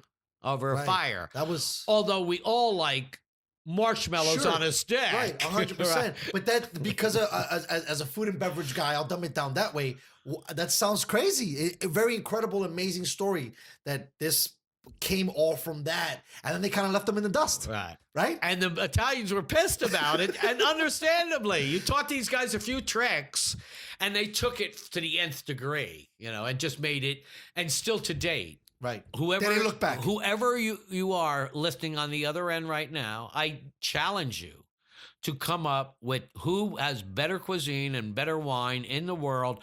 Overall, at the highest levels, and more of them than the fucking French. I hate to say it. I want to ask you a question because I got into wine really young, and I started to get into it more as I got older and started to really, really learn stuff. I always say that my palate is very like white girlish. Right, so I like to drink like Southern California white girl. It's always gonna be Sauv Blanc or Pinot. I drink stuff. Yeah. No, you're not gonna contemplate it. Yeah. I'm trying to get lit. If I'm going to a thing, I'm eating. Or excuse me, while I'm eating, I'm drinking red wine. Usually, if it's tableside, but it depends. Obviously, with a lot of different things. But I tried to get into the French white wine, and it was a very, very different taste than my palate was used to. I don't know if it's because I started out with like these bold American Chardonnays, right? And then like, is it a palate thing, or is a French white wine just something that you have to train to kind of like? Okay. You remember me saying that when I taste modern wine, I feel like I took a wrong turn and pulled into IHOP. I got the boysenberry. These are wines that are made in a laboratory based on profiles of older wines that everyone held as the benchmark for Chardonnay. All Chardonnays in the world should aspire to be like Le Montrachet, the greatest greatest Chardonnay in the world. All Pinot Noirs should taste just like La Tâche, Richebourg, because they're the greatest Pinot Noirs produced in the world. Now, we all know in the day and age we live in, you can go into a lab and start like breaking the damn thing down until now you're making the wine in the lab, which is ironic because when you hear Americans or anybody else in the world now talk about the finest wines in the world, they all say they're made in the vineyard, right? Better fruit, Papa John. Better ingredients, better pizza. Jesus. Same kind of concept, but yet they fuck with it. See, the greatest thing about wine that I start all my wine seminars off with. Yeah, please. Let's get wine will make itself. It needs no intervention from man. When you cut the grape cluster, you put it in the little bin. Then you cut another cluster and you put it in the bin. Finally, the bin is full, and the weight of the grapes on top break the skin grapes on the bottom. And you remember me scraping my finger across your table and tell you about yeast? Yeast only live for one reason, to eat sugar. And the minute that sweet juice on those grapes that are on the bottom of the bin, the yeast start to come in contact with it and start a fermentation. Of course, that's the difference between old world wine and new world wine. Now we make it in a very sterile place. But in the old days, the Italians, they'd be picking the grapes out in the middle of the day, the hottest part of the day. That's stupid. The weight of the grapes on top, crushed weight on the bottom. So you have a fermentation starting out in the vineyards while the Italians are going, I think it's a party, you know what I mean? But no, we got to get these grapes out of the heat and into the little lavatory we set up that all looks like a hospital and all that shit as soon as possible. And why now when you import Italian wine into this country, it doesn't have an orange rim or the whites look brown, you know what I mean, like they used to. Now they're just as fresh and bright as they were the moment they were picked. They even learned that you can't pick the grapes in the daytime. You need to pick them in the morning. Well, if you pick them in the morning, they have the morning dew on it. So it's diluted now with the water. So they now set up lights and they harvest fruit in the middle of the night. So when you pick the cluster, cut the cluster off the grapevine, it feels like a cold bottle of wine in your hand. Perfecto. Now, before the sun rises, let's get everything inside into a nice, cool, and the greatest modern invention. I asked a vineyard manager guy this recently. I said, okay, so the greatest modern invention for modern winemaking, for winemakers, is the advent of stainless steel. Because what they do is they take two stainless steel jackets now. The tank is in the middle, and they jacket it, and they put an inert gas around the outside. So the temperature on the left, temperature on the right, temperature on top, temperature on bottom is all the same, and I can control the fucker. Okay. Oh, like Einstein, bam, blew everybody's mind. Okay. So, but that's the world in which we live in today, and why the wine is a test tube baby, I call them. Yeah. So is that speaks only to modern wines, only to modern American wines? No, now the whole world does. Really? Gotcha. Yeah. Stainless steel is the greatest invention to modern winemaking. So I was talking to a vineyard manager now, because after all, you remember what we were just talking about, that the quality, or if you will, they call it flavor, is built in the vineyard, right? The quality of the grapes, right? Okay. So now all of this onus, now that we have stainless steel, and the winemaker dudes are like first responders now with face masks and gloves on in a lab. So now we transfer all that kind of thinking technology out into a vineyard. But of course, it goes the opposite direction then. Then we want to get back to true nature. We don't want to use fertilizers and insecticides and shit. And in fact, insecticides, you can easily be replaced by creating habitat for wasps. Wasps are at the head of the highest end of the insect food chain. So any of the shitty insects that affect vineyards, the wasp will eat them. It's like the French. At every row, they plant a rose bush at the head of the row and at the tail of the row. It's like the miner's parakeet. Before the miner realizes that they're running out of oxygen, they look over at the cage, and the parakeet is fucking dead in the cage. They go, we better get the fuck out of here, right? So the same thing is true with grapevines. The rose bush will show any maladies before the grapevines actually show the maladies. So it gets back to, again, you need no intervention from man. The minute the weight of the grapes on the top break the skin of the grapes on the bottom, a fermentation will begin. So I'm no intervention from man. You don't need one of the greatest winemakers that ever lived, in my humble opinion, is a guy by the name of Josh Jensen. He produces a wine called Calera. And he always said to me, Sheridan, if the good Lord blesses me with a good vintage, my job's not to fuck it up. I might pat it a little bit over here, I pat it over a little bit here, but as a rule, I just need it to do what God always intended it to do. And that's why, obviously, it's been here since the beginning of the annals of history. So yeah, we went, and food from the gods. Yeah. Buddy. I mean, it does kind of like beer. Right, same thing. A lot of the stuff. Monasteries, all the monks perfected it.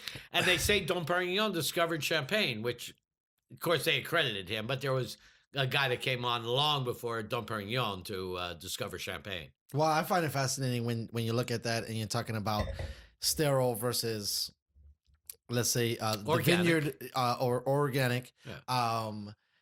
Some of the handling, especially of champagne, that dudes have to like spin bottles, to keep rotations. They call that riddling.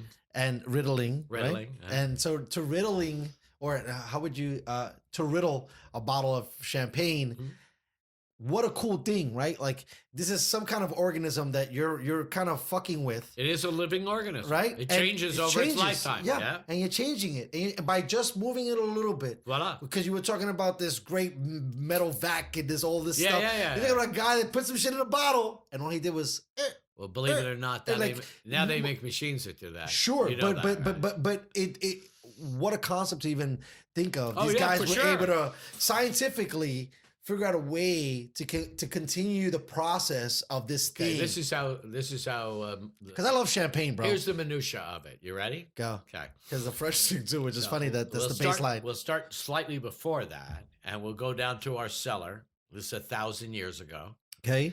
And we're going to go down and get a bottle of wine that we think is going to be good for our service tonight. Sure. Okay. So it's laying on its side, Mm-hmm. and when we get down to our cellar, the wine is all spilled out on the floor. Okay. Okay.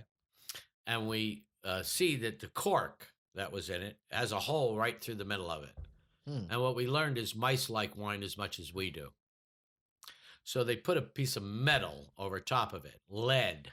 You ever put That's why that foil is on top? A hanger in your mouth and put your shirt around it to button it. When you take it out of your mouth, you're like, or how about this? A stick of gum that is wrapped in that little alloyed the thing, foil, and it hits your cavity or filling. The filling. Yeah, okay. The metal filling. So that's how the mouse is so they put that capsule on top of the wine so the mice wouldn't eat through and eat the cork.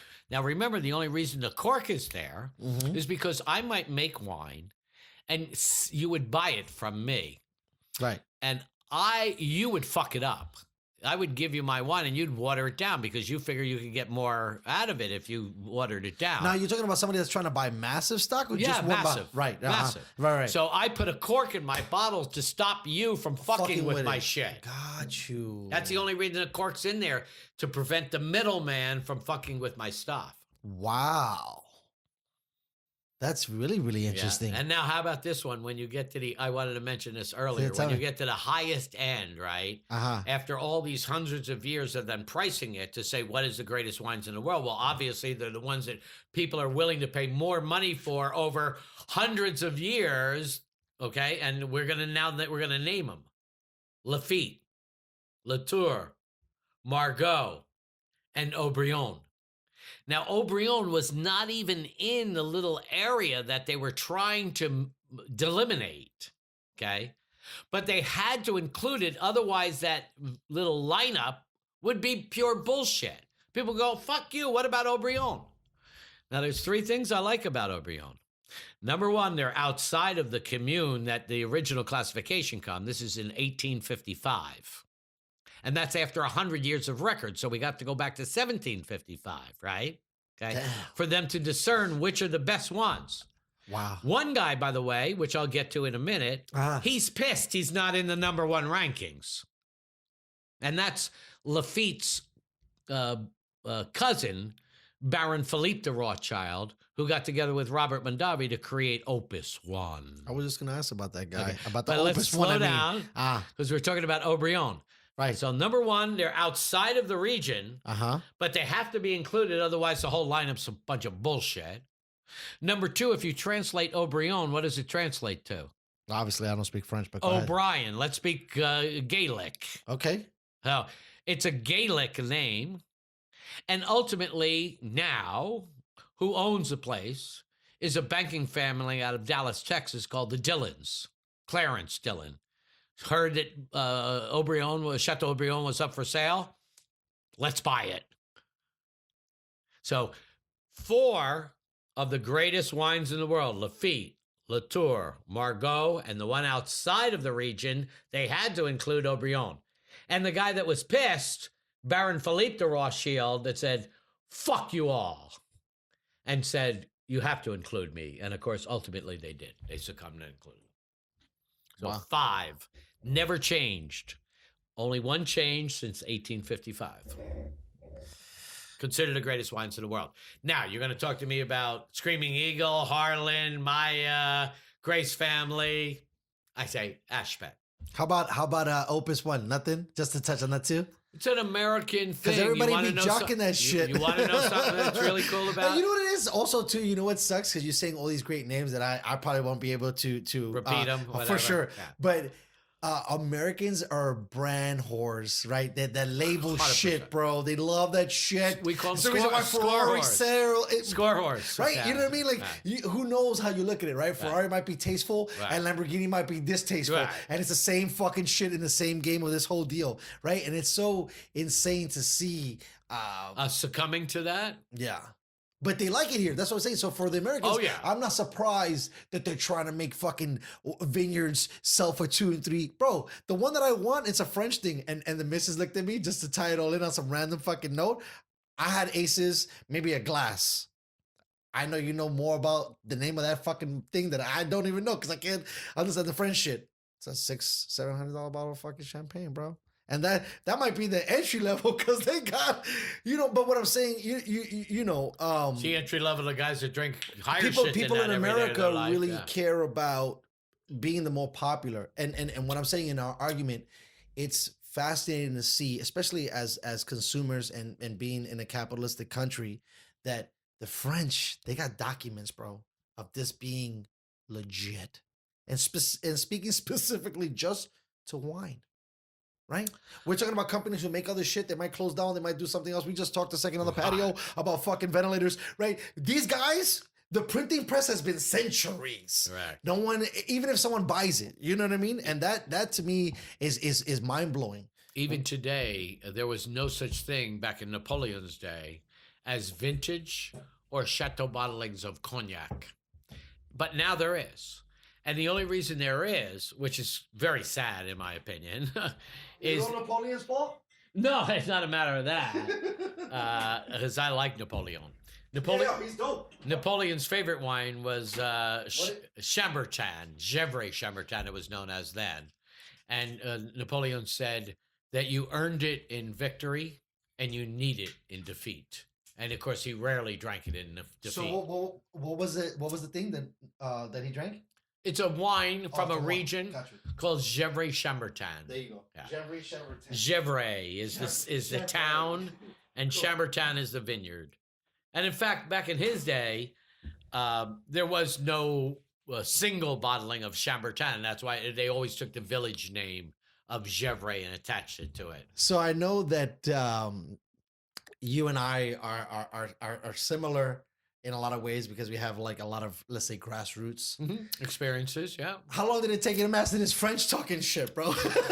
Because these are some heavy words, huh? Right. You wouldn't have thought a kid from Jersey who's trying to sell pelts from muskrats would be speaking French. And I don't know if you're like not saying it to the most like best level of it, but it sounds pretty fucking good to me. Yeah. And so for a Jersey kid to be speaking like that, that's as that's an fascinating. American, particularly in the hospitality industry, right? Yeah, you got to know the best stuff, man. No, well, not only, and I definitely, that was my first thing. I felt like I needed to learn the best stuff. But I put myself behind by only wanting to know the best stuff. Because I could say Lafitte, Latour, Margaux, and Aubryon, right? God forbid anybody was to ask me about it. I'd go, fuck, I don't know. You're talking about now or before? Then. Right, yes. Even though I knew how to say... Lafitte, Latour, Margaux, Aubryon. It's like me. Well, that's part of the service industry. Bro, I've cheated too. You don't know where all these things are, but you learn the names. You're able to sell it, present it, at least when you're starting out. Name droppers, I call those people. They're name dropper I know dudes, captains right? like that. I work for IBM. Oh, wow, you work for IBM. Yeah. I sharpen pencils. We don't even use pencils anymore, but I still got a job. I sharpen fucking pencils. But you see what I'm saying? Back to that thing, bro. It's all about the name, the brand. And Americans and how fucked up they are. Right. Isn't that crazy? I'm sorry to say. Well, it's facts, though. I was going to talk about this earlier when we were talking about just upbringings and so forth. It's called socialization, right? Okay. So it's this idea, and again, I don't mean to offend anyone, of course. Right. But we're just talking. Yeah, let's bring this back to the beginning of time, though, even.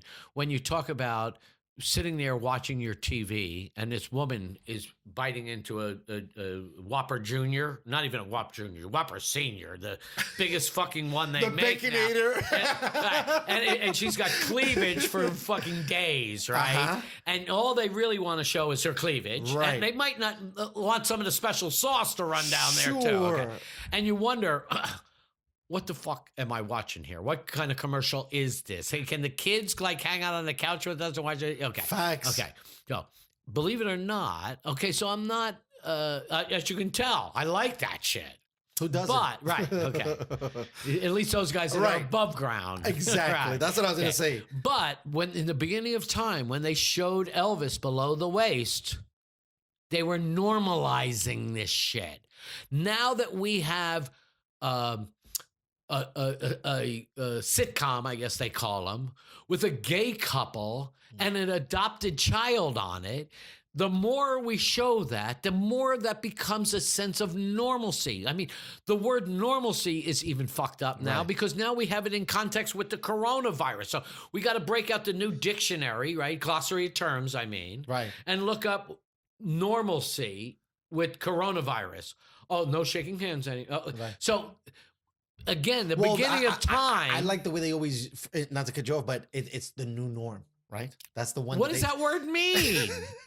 What does norm mean? Norm is short for normal. No, I realize that, but what is normal? Right. Are you normal? Well, they just, no one knows what that means, but they throw it around God like forbid. crazy. But if a smart, or not a smart, but somewhat semi-intelligent person would say, I would say it's they're trying to speak of the baseline person.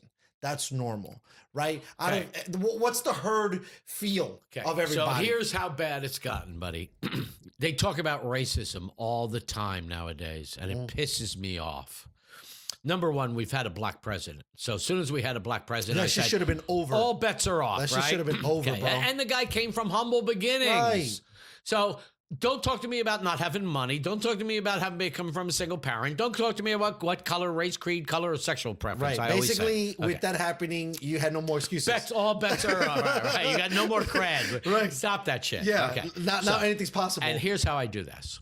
I take anyone who has any of that crap still left inside of them, hopefully the fewer the better, and I bring them into a first grade class, okay, third grade, okay, fifth grade, okay, seventh grade. And you, as the prejudice motherfucker, point to any one of them kids and ask that kid, whoever you point to, if they can point to anyone in their class and tell them what nationality they are. They're every fucking nationality of the sun. What that kid knows about racism, he only learned from you. He knows nothing about it. He has absolutely no idea what race, creed, or color or sexual preference that kid is. Right. I mean, he might if he's his friend, and asked him that, and then his friend probably look at him and go like, "Fuck, I don't know." Right. I always call it the playground theory. When you're in the fucking jungle gym, you don't give a fuck who's what. Everybody's just trying to take a turn on the motherfucking Who jumps swing. higher? Who jumps right? Right. But as we 100%. develop, I love it. I never heard it rephrased like that. Because I remember being in the PJs and we're all in the fucking, monkey swing. I don't even know that little stupid thing they would make. And you see different colors and you didn't see it. Now you look at it back and I'm like, oh shit, I was this and that. But when you was on the playground, you it want didn't me to fucking go back matter. to the golf ball I'm going to throw up in the air? Right. And who comes down with it's on my similar. team? But it definitely speaks to there's definitely an outside influence because as a young person, you're not born so many things. And one of those things is racist or biased or looking at a specific view or have an agenda, right? Those things develop over time by witnessing things or being socialized. And they've done that to you. They've done that to us. They've done that to everybody around the world. We pawn it off as culture. And even that is being denigrated now. Even the culture is denigrated now of all the various ones around the world.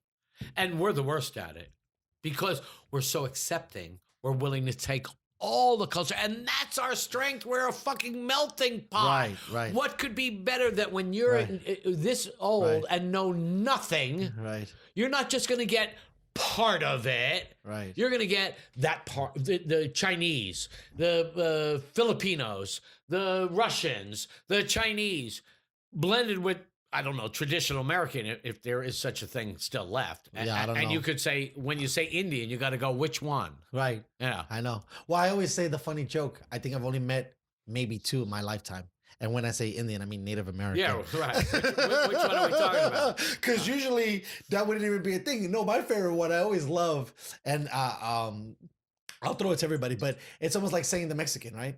Mexican apparently encompasses all Latin communities, right? When you just sometimes flare it out Throw there it like out, that. yeah, you know yeah. what I mean? Of Because course, that's the new definition of how they represent it. It's like the whites, the blacks, the Mexicans, right? But there's no right. There's no even if you look at the whites, there's profiles in that, right? If you look at the blacks, there's Go profiles to the in third that. grade class. Yeah. Look around the room, and there's Everybody- not one person you can identify as being anything specifically. No, my favorite was always like the train test, because that always started to fuck us up too, coming up as a New York kid on What's transit. the train test? You'd be talking shit because I'm a Latin guy, right? It never happened to me because I never, at least for the most part, because I was always fucked with too. I had a tough bringing. I never fucked with anybody. I never bothered because I was always dealing with my own shit. Everybody was fucking with me. Right. Fuck. What was Train it? thing. The train Oh yeah, theory. thank you. You would see a guy that you thought is black, right? And you're a Latin guy, and you're fucking saying, "Look at this fucking black Yeah, guy" right, in right. Spanish, Yeah, yeah. and that motherfucker's Dominican, Speak Spanish, or he's yeah, fucking right. Nicaraguan, or he's fucking from Panama, and he's gonna tell you, "Yo, bro, what the fuck did you just say?" Right? And so that's why in New York it's a different animal, because these are the things you learn by like fire. It's like Correct. it's not where most people live through their fucking phones, and maybe that's a thing now, but at least mine's. It was trial by fire, bro. Okay, so here's the strangest thing about everything we're saying right now, right? Uh-huh. So we remember the pyramid where we wanted to get to the top of it, which is I wonder not what the love for fuck is that? yourself anymore, but now love for your brethren. Okay? Is But- it in the pyramid? It's a very pinnacle. I know. I thought you said love for someone else. So it's the Brethren. same thing. Okay. Anyone. Yeah. All right. Anyone other than you. Right. Sure. Okay. Right. Yeah. Okay. So now think of what we were talking about earlier, and this is kind of a little almost side Sure, thing, uh-huh. but nonetheless, what do you want to do with the finest shit you have? The best wine, the best beer, the best car, the best house. The only time it becomes super important is when you can share it with someone, right? The fact that you have it, so what? It's okay. I think I'm Even cool. to like extrapolate it even further, the only reason why you buy something is so someone else can see it in that Okay. regard, right? Like that's the bad side of it. So, but Because if you're by yourself, you don't really need to Let's show go- off stuff. the 3 things I told you need. Right. Well, not that I told The you. basics. That we do need. Right, we need the shelter. Because all the other stuff is fluff shit, right? Okay. So now let's go one step further or remind ourselves of what we were talking about earlier. Once the power goes down, 3 days into the program, 5 days into 2 weeks into the program, Stop your scaring me, neighbor bro. Yeah. it's the becomes guy. your enemy now. Oof. He's going to come in here and take what he Ooh, needs. oh my God. So what is human nature? So scary. That's why the pyramid is That's so the scary. highest nuts, manifestation bro? of a human being is to love their brethren, not Cain and Abel. Right. Cut his throat. But you know, it's so crazy because I'm hoping. Which right, I'm not that's sure. what I'm saying. If you bring up Cain and Abel, even in that story, fucking, I'm still you questioning know what I mean? it. Even the brother took the L. Like, you know, they killed the brother in that story, Right, right? I tell you, I mean, dude. you could go through massive biblical stories that, for the most part, the good guy always gets shafted. Turn the TV on, buddy. Just turn the TV on. Talking again about socialization. Right, yeah. Well, They fed this stuff down our throats. they've been That doing this that. is the Dude, way. it's like for me, a lot of the stuff, and I don't know if you feel this way, because I'm a big consumer of media, and I don't mean that in a bad way or a good way, but watching some of the narratives they show us through film, that's like they're just getting us ready, right? So spoon feeding. how come, you know, the most popular film, let's say, right, over the last 10 years, the genre that keeps getting money into is end of the world films, apocalyptic films, films of the, you know, so that already Totally violent. you're just training Totally. them. You're training them. Let's go, bro. So when it happens outside, you're like, okay, back to the new norm shit. It's so crazy that you have to use images to introduce to the brain, right? You always see these stupid like sci-fi things where they lock the guy and he has all these TVs and they're 100%. showing bad things to him, 100%. right? Because that shit fucks with your mind, right? But it fucks with your mind in such a thing that if you do it on a small level over time, you could have the same effect. Right. And then when something bad is happening, you kind of desensitize to it. Talk about something bad. They say, and again, I know they. Yeah, I'm trying to tiptoe over They here. say a lot of things. They don't. They definitely But they do. train the military on targets with civilian targets. They're What do you mean? civilian targets they're shooting. A mom with a kid. Oh, you're talking about just in general? When they're shooting guns, they're shooting Who's shooting? the military. Okay, yes. Because they're training the military to have numbness, zero emotion about shooting civilians. Well, so funny. Did you see the movie American Sniper? Yes? 20 times. Okay. It's funny that we can, in this argument, kind of say that what happened in that film, whether it was true or not, glorified us understanding, being okay with what you just said. Okay. In that film, there was a woman and a son, and there was a rocket launcher or some kind of weapon. Someone was down, had to pick up the kid, and what you had to do, you had to take innocence. And in that film, put it down. Put it down, he said overly. Put it down. I don't want to have to kill you. Put it down. Put it down. No, you're going to shoot it. I'm going to kill you. Right. Okay. So let's go back to what we were talking about earlier. We're talking about indoctrination Apocalypse here, bro. Now. Yeah. Okay. You know what the main message behind Apocalypse Now is? No, For me. Tell me, yeah, because For I've me. never watched you've that movie. seen it. I've seen it in pieces. It's Oh, hard. You have to see it all. I know. together. I tried. And you have to have the volume on 100%. I noticed that the soundtrack was very, so very good. much of it is really intended for people that really want to listen to it. There is no morality in war. Right. You do whatever you have Exactly. to do. You, my friend, I care about only one thing, you, and that you come back to me. And whether you come back to me physically all intact, I know one thing that's for certain. You will never come back totally mentally intact. 100%. And I don't care what you have to do. There is no morality in war. You need to kill women and children, you kill women and children. You need to put somebody's head on a stick, put their head on a stick. But you come back because you are the guy we're counting on to preserve our freedom so we don't have to put our minds in that set. So Apocalypse Now, watch it as many times as you need I'm going to put it back on. You're going to come back to the realization that what it means is... By the way, that's and I hope you don't forget what the realization of the film is. That Charlie Sheen, Martin Sheen scene in the beginning is just so nutty. I lose interest, and then they're fucking going down this boat looking for fucking Marlon Brando, and I don't know. Maybe I gotta probably get like so high that I don't disconnect. It's a hard film to watch as someone who's already been desensitized to watching faster stuff. But it's a 70s film. I know it's robust and all this stuff, but I gotta sit down. If you're saying One last comment about the film. So what you wanted to say about the film? One last comment about the film. The ironic part, of course, is that this guy has Spoiler alert. come to be extremely successful at what he's doing. Who's that? Brando's character or Sheen's character? Marlon Brando. Okay. He understands that I put none of this on myself. I do what I have to do to accomplish the goal we have to accomplish that you asked me to come in here and do. Right. The ironic part is they send someone up to execute. Yes, which is Martin Sheen. Because why? He did exactly what you asked him to do. He was successful doing what you want him to do. The only problem with him is he was doing it without any morality. See, and that's the we thing. are going to, we Right. sent this guy up. Right. He's got all our morals with him. He's going to kill you because we're moral. So we're going to execute you. Is that moral to execute people? No, Okay. It sounds crazy. It's totally all interwoven into being totally ironic. I definitely got that. Not ironic. From watching the film that Sheen was already struggling with the fact Well, that yeah, it that's had his to whole be- character as he's reading his He's reading memoirs and shit, you know. the and he's- dossier on the guy. Well, the dossier is just a dossier. But I'm the saying, like, memoirs are oh, what's saying that's in his head while he's sitting there going, I've learned that everyone cut off their arm when we did it. And it was brilliant.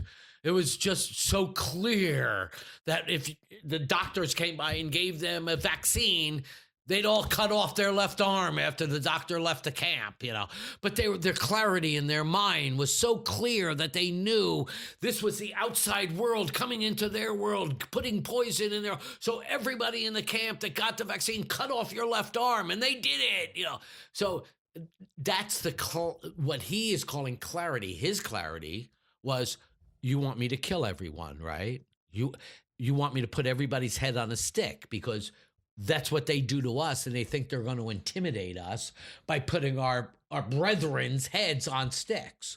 Well, for every stick I find with my buddy's head on it, I'm going to make 10 out of yours, 20, 100. I'm going to win. There are no rules. Right. I do whatever I need to do. Well, that's the thing too, right? Where not only looking at it as a satire, when you try to see, we're trying to force this agenda, and then the moment that it's disturbed, it was like, hey, well, you sent me out on this thing, right? Because you have, Bin Laden's one of those guys, Noriega's one of those guys that you can put, let's say, in that movie as being Marlon Brando's character.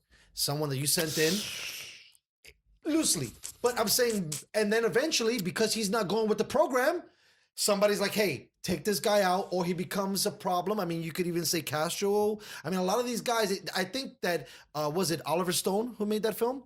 I'm sure he was trying to placate a little bit, and I'm not knowing him. You could very well be right. In the sense of you could be right. Thinking about how you started with a good notion and then end up becoming a tyrant. I told you, doctors and lawyers. Right? Well, right. They start out with the thing they want to help everybody. But by the time they get through all of their education, all of their residencies, they go, oh, you're old.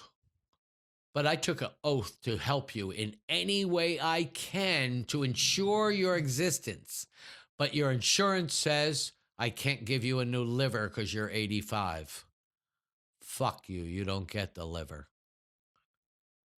Now, wait a minute. I thought you took a Hippocratic oath to say you're going to do everything humanly possible to ensure this guy's health, and he needs a new liver. But my hospital says to me, my insurance company says, I can't do this operation on you because you don't qualify because you're over 85. You don't get the new liver. And that's, bro.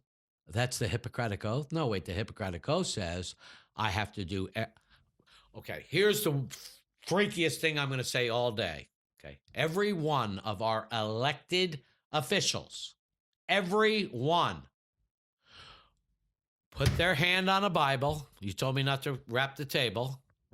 So raise your right hand and repeat after me. Right. You will not make laws. You will uphold the laws. Okay.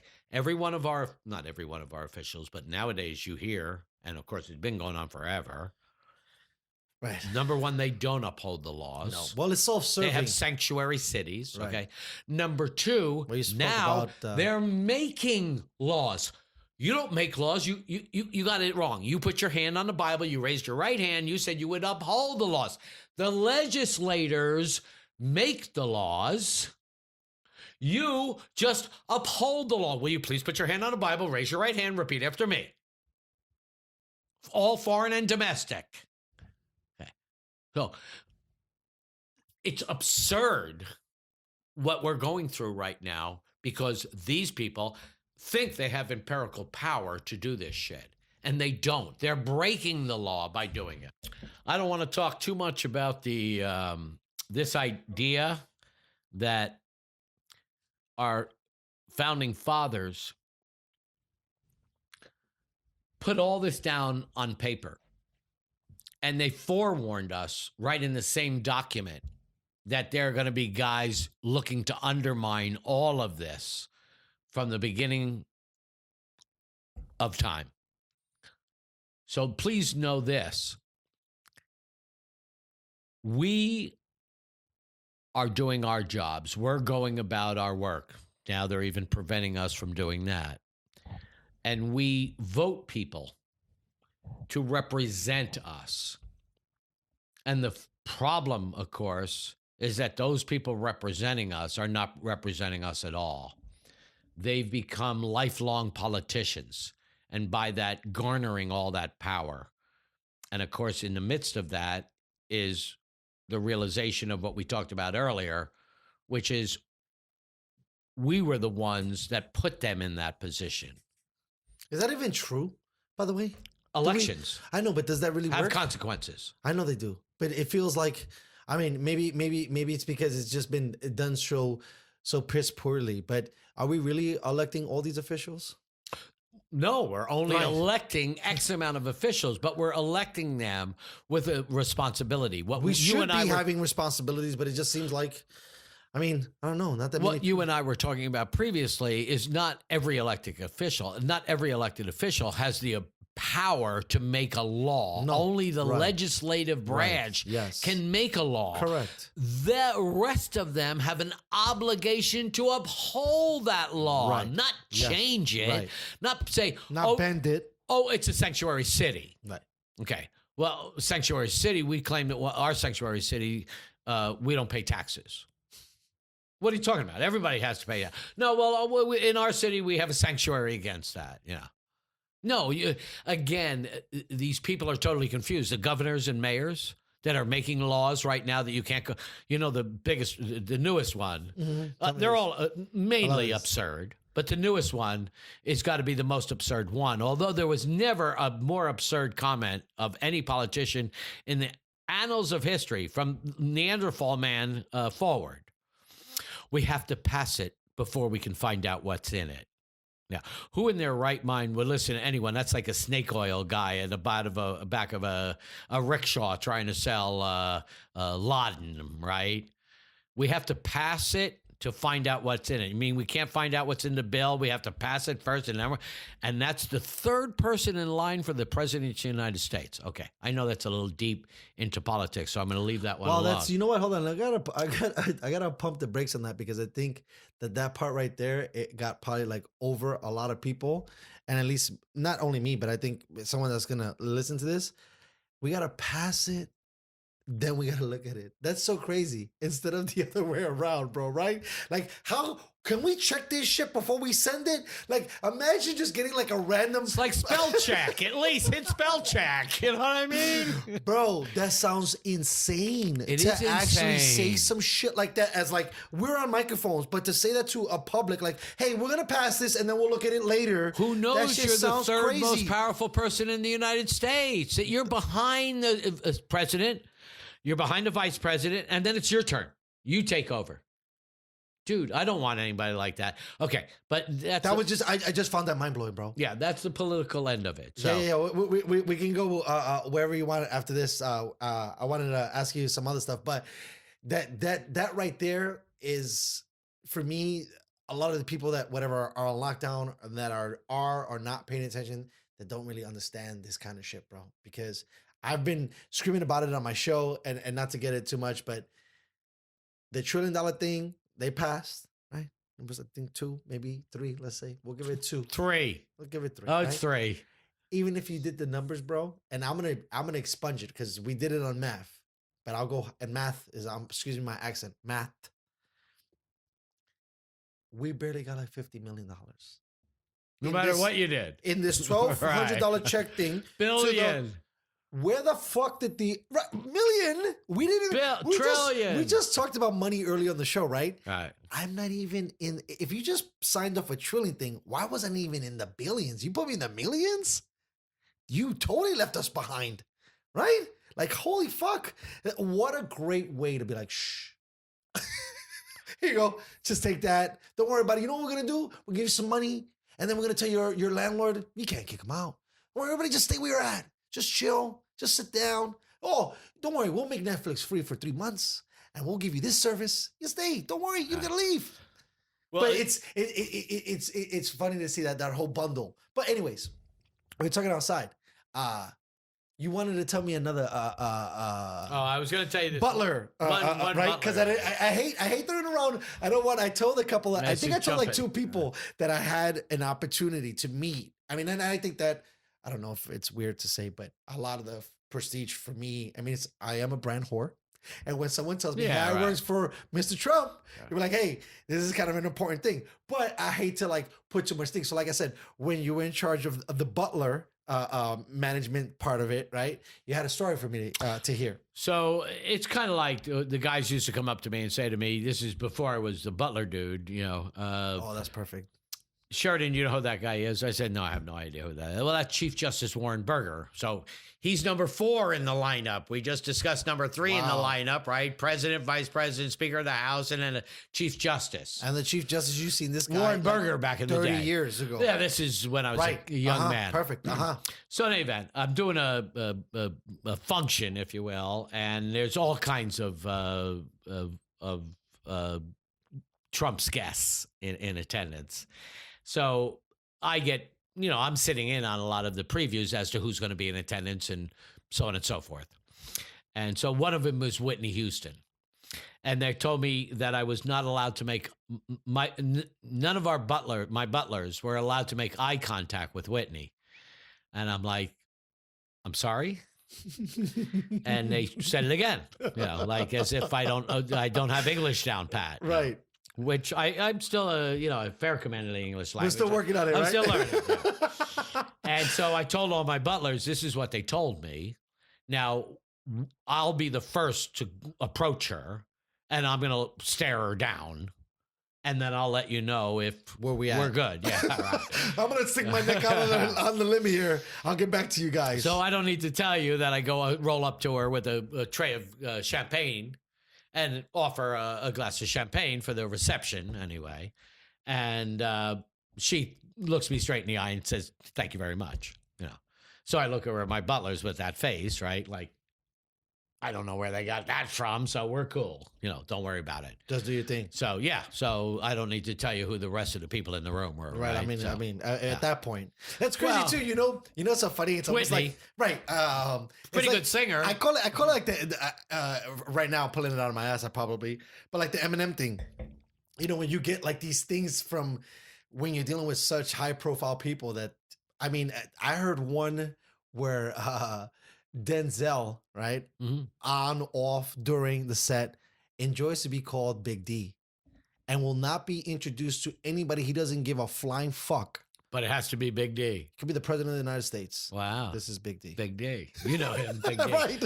And, now, that could be totally bullshit, but this is the kind of stuff that I'm spitting. Of course. Right? That's Like, People magazine shit, right? Right. But it's funny that there has to be some truth to it, because even the Cosby stuff, right? A little bit, not to get too much on that, but I guess once you reach a certain thing, you kind of have like a criteria of how you want to be handled, which sounds crazy because you think about Michael Jackson was probably one of those people that fit into that category, wanted to be handled a certain way, right? And we talk about service and we talk about guest expectations. I can't tell you how many celebrities I've been able to take care of and they're just Joes, right? I looked after Michael Jackson. Okay. No, but I'm saying that. Right, okay. Not everybody says shit like that, bro. But go ahead. But I'm just saying that you're 100% correct. Right, yeah. I've looked after a lot of people like that. And in fact, my quick comment about Bill Cosby. No offense intended. So let's go. To anybody. Let's do it. Once you mention Quaaludes, all bets are off. If you're taking Quaaludes, you're in a room taking Quaaludes, you're normally face down. You, me, or anybody else who takes them, right? I don't even know. Who knows who got corked up the ass that night? Right, that's some 70s and 80s shit, because we don't know. I always hear that. I watched the movie Wolf You of never Wall had a Street. Quaalude? Fuck no, bro. They don't even make those shits anymore. Come on, bullshit. In the sense they of... have Halloween costumes and a big Aurora. Big Aurora. I don't even know what that means. No. Yeah, bro. I tell somebody, that's crazy. Yeah, no. Nah, it's really too much. Because I know the Wolf of Wall Street, shucks, what is his name? Man, anyways, he goes by the Wolf. It doesn't matter, but he talks about Quaaludes all the fucking time, and like that's like his thing. But it was like a mid 80s kind of drug. I don't know. Like now, Aurora.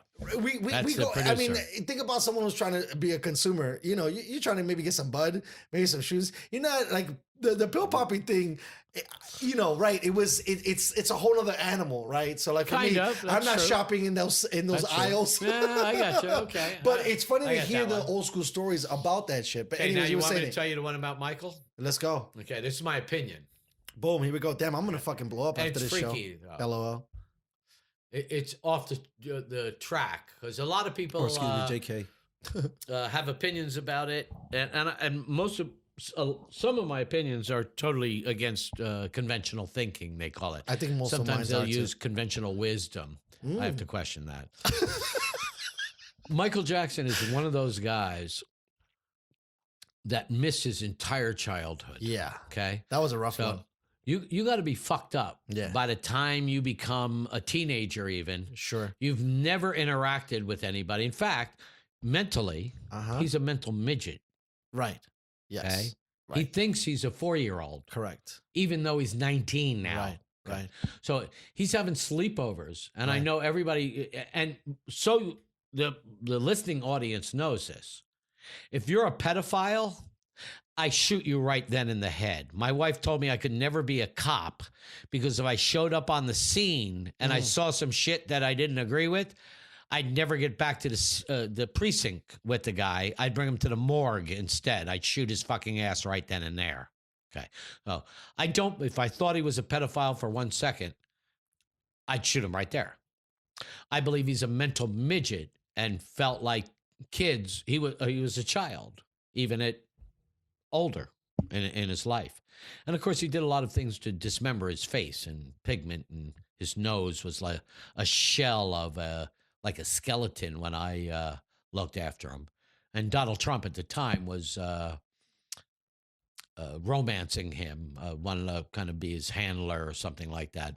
Obviously, make money off of him somehow or another. And I also was there when Mike Tyson was in his sights. And Tyson was probably the crudest human being I ever met in my life. And he almost took a swing at me. I tried to provoke him.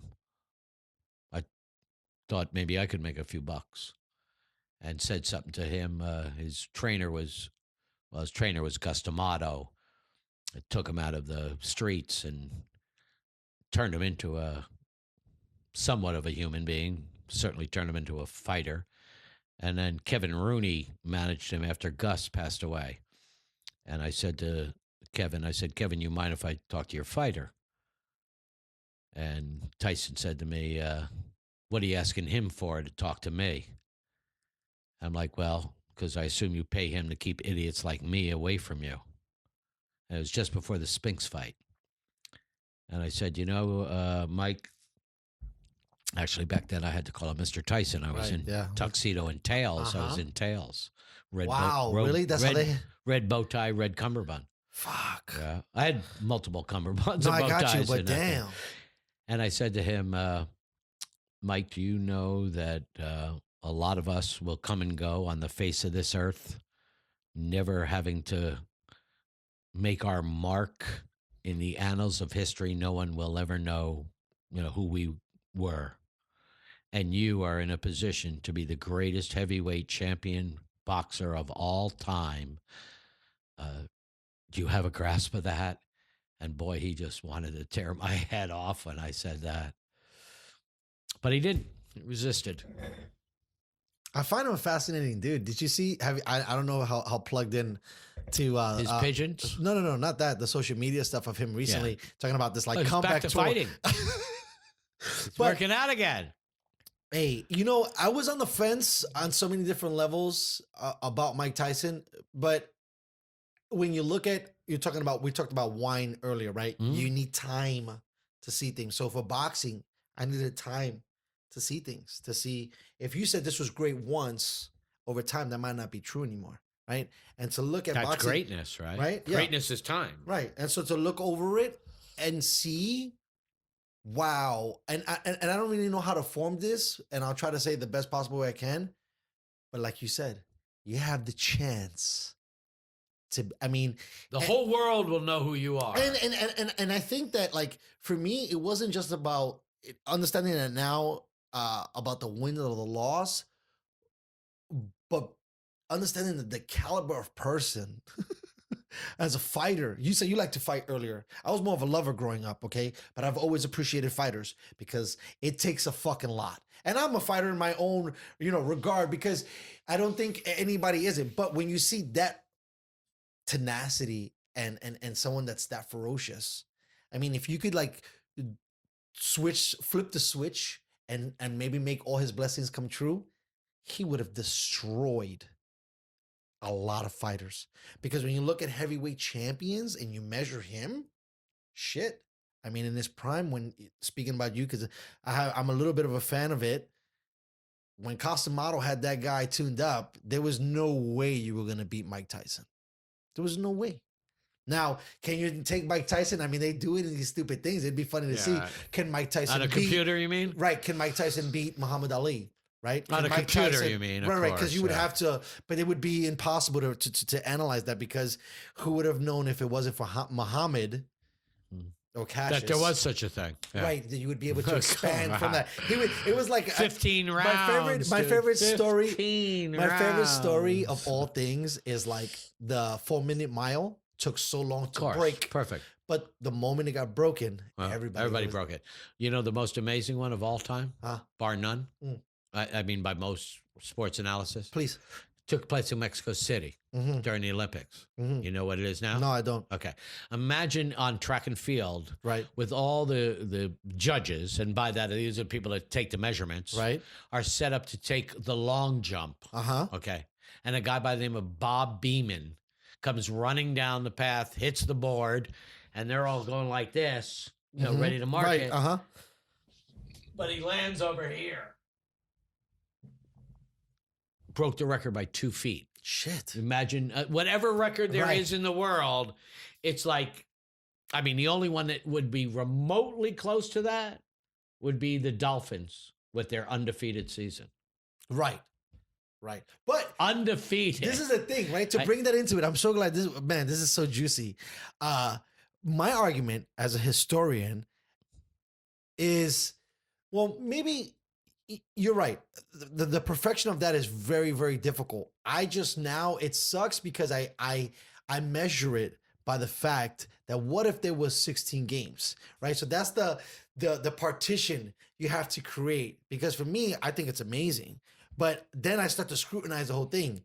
What was the level of sportsmanship at the time, in the sense of like how smart were other teams, how advanced were offenses, how advanced were defenses? We're talking about an era. You're talking about Don fucking Shula, okay? There's no, you know how Pete Rose, no one will ever touch Pete Rose's hit record. No one will ever touch, as a young guy, I shouldn't even know what I'm saying right now, but I'm saying it. No one will ever touch Don Shula's winning record. Not even Bill Belichick. That guy's won that much. Yeah. And so for me, yeah, The only other one that comes close to that probably is the Miracle on Ice, but that's because they were so much the underdog.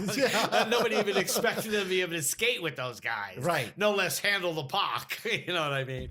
But those are the kinds of things, not even Muhammad Ali or Pele have done that kind of thing. When you break a record, you break it by 1, right? Then you break it by 2, and then probably you're retiring because it took a long time to get there. That's what I'm saying. Yeah, totally. So think about breaking a record that are broken by 1/4 of inches, and if you broke it by 1 inch, they would say you shattered it. Right.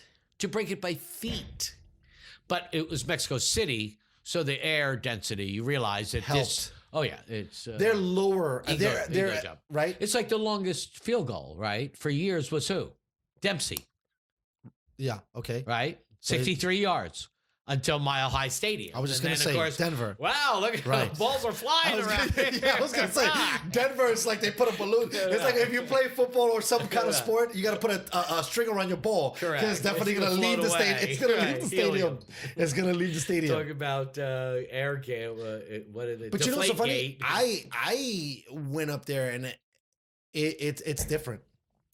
Dude, it's 10,000 feet. It's hard to breathe. I was at 11,000. Your lighter doesn't work at 10,000 Right. feet. Neither does your dude. fucking phone. Right. I'm trying to tell you. It's kind of like what we were talking about before. Shut the power down for a few days and suddenly you go, where am I? Right. Well, thank God I'm not like so dependent, but I know what you mean in the masses in the sense of like being unplugged from the phone for sure. But yeah, it's a totally different thing. And that was, for me, driving west was such an eye opener to realize that yes, I came or I held residence in one of the greatest cities in the world, but there was so much more other cities to see and they all had their own intricate, interesting things that they bought. And one thing that I was like, fuck, I don't even know how you motherfuckers do this shit. 10,000 every fucking day, and you guys are paddling and doing this and doing that. I mean, Colorado has definitely an interesting take for me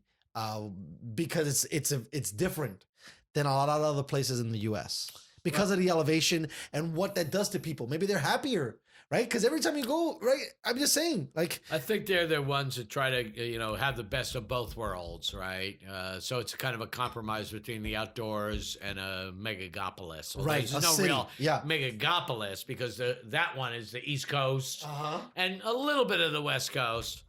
I mean, would you even consider the middle of the country? That would be Chicago. Right.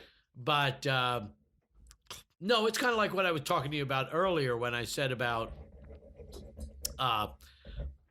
third world countries, right? Well, we're totally sterile. I'm cool, but we're totally sterile here. And I was using those kinds of areas as the keynote, the baseline for it, that how screwed up they are. Because, and by that, I mean, clean. I have a friend of mine. I go out hunting with him. He brings hand sanitizer with him out hunting. Now, before or during? Well, I told him, you can't be coming with me anymore if you continue to do that shit. But the part I'm trying to get to is he had discoloration and blotches all over his hands and shit. And I would say to him, I said, buddy, what the hell are you doing? And he would tell me that he's going to go see the dermatologist. I said, you want me to tell you what he's going to tell you? Stop washing your hands fucking 12 hours a day. You're like Michael Jackson. That is the one down thing on the Michael Jackson side for sure. And Donald Trump. He's a bit of a germaphobe as well. He's not sleeping in a oxygen controlled coffin on a nightly basis, but these are guys that you've seen Trump on TV when somebody in his audience or with him, part of his entourage, starts coughing. He's like, do you have to do that? No. Can you go in the other room? You can leave now. One thing I will want to tell all your listeners too about Trump is that I firmly believe in my heart of hearts. The guy's the best, Bo. By the way, as a showman, it's just good. It's just great. But go ahead. I'll come back to that. Well, you're 100% correct. I mean, you have to know that. And here's why, though. Here's why. In his heart of hearts, he doesn't like the rich bitches. He doesn't like the elite he was a back of the elite. Room kind of guy, like from we back talked about. In the day. He prefers to talk to blue collar and some white collar workers. And why he relates to them better, and why he is being such a good determiner of what is going on right now. He listens to people, believe it or not. He does. If you and him met, he would ask you questions one after the other, and he would appreciate whatever you said. Where most elites that would meet. Right, I'll use me now. Don't give a me too. fuck Like, get the fuck out of here. Right. Could care less. You're a fucking piece of paper. Not even that. You know what I mean? God, we're so horrible. Where Trump actually is interested in what you have to say, and he thinks what you say is the heartbeat of America. That I now learned something because this is a real guy, not that asshole that's either sucking up to me or saying what he wants to hear me say or saying the reverse of what I say because he wants to think he's boss, not boss, but boss like a cool car back in the day, that he's cool.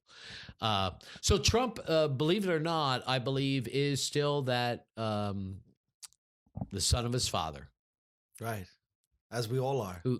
Right?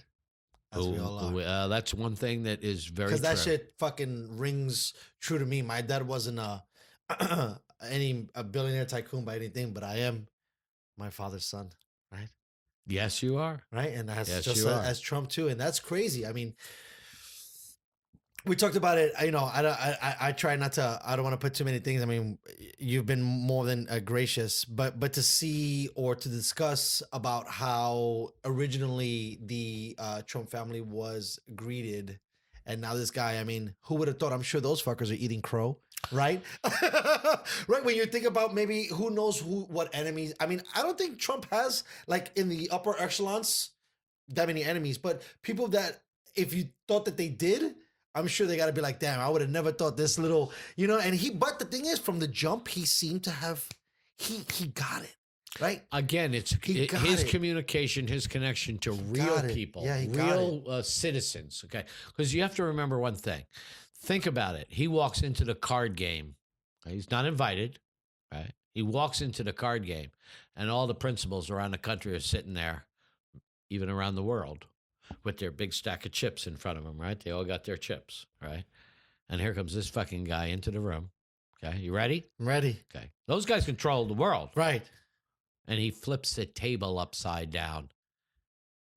The guys sitting at the table don't know whose chips are on the floor. Right. Some of them theirs, some of them that guy, some of them that guy. Right. And now we have to scramble for our chips. Nope. He pulls out a gun and tells everybody, hands up. Leave them where they are. Starting over. Nobody likes that. Nobody, not even his own party, all against him. Every one of them don't like the fucking guy. Why? You fucked up our game. We had a really good game going here. We're all comfy. Ask any one of us sitting at the table, how's our family doing? It's so crazy to think, right? Like, besides the fact that, like, for me, I would like to believe that New York gave me some level of bravado, for sure gave you. Imagine what bravado level it gave this particular gentleman. Mm-hmm.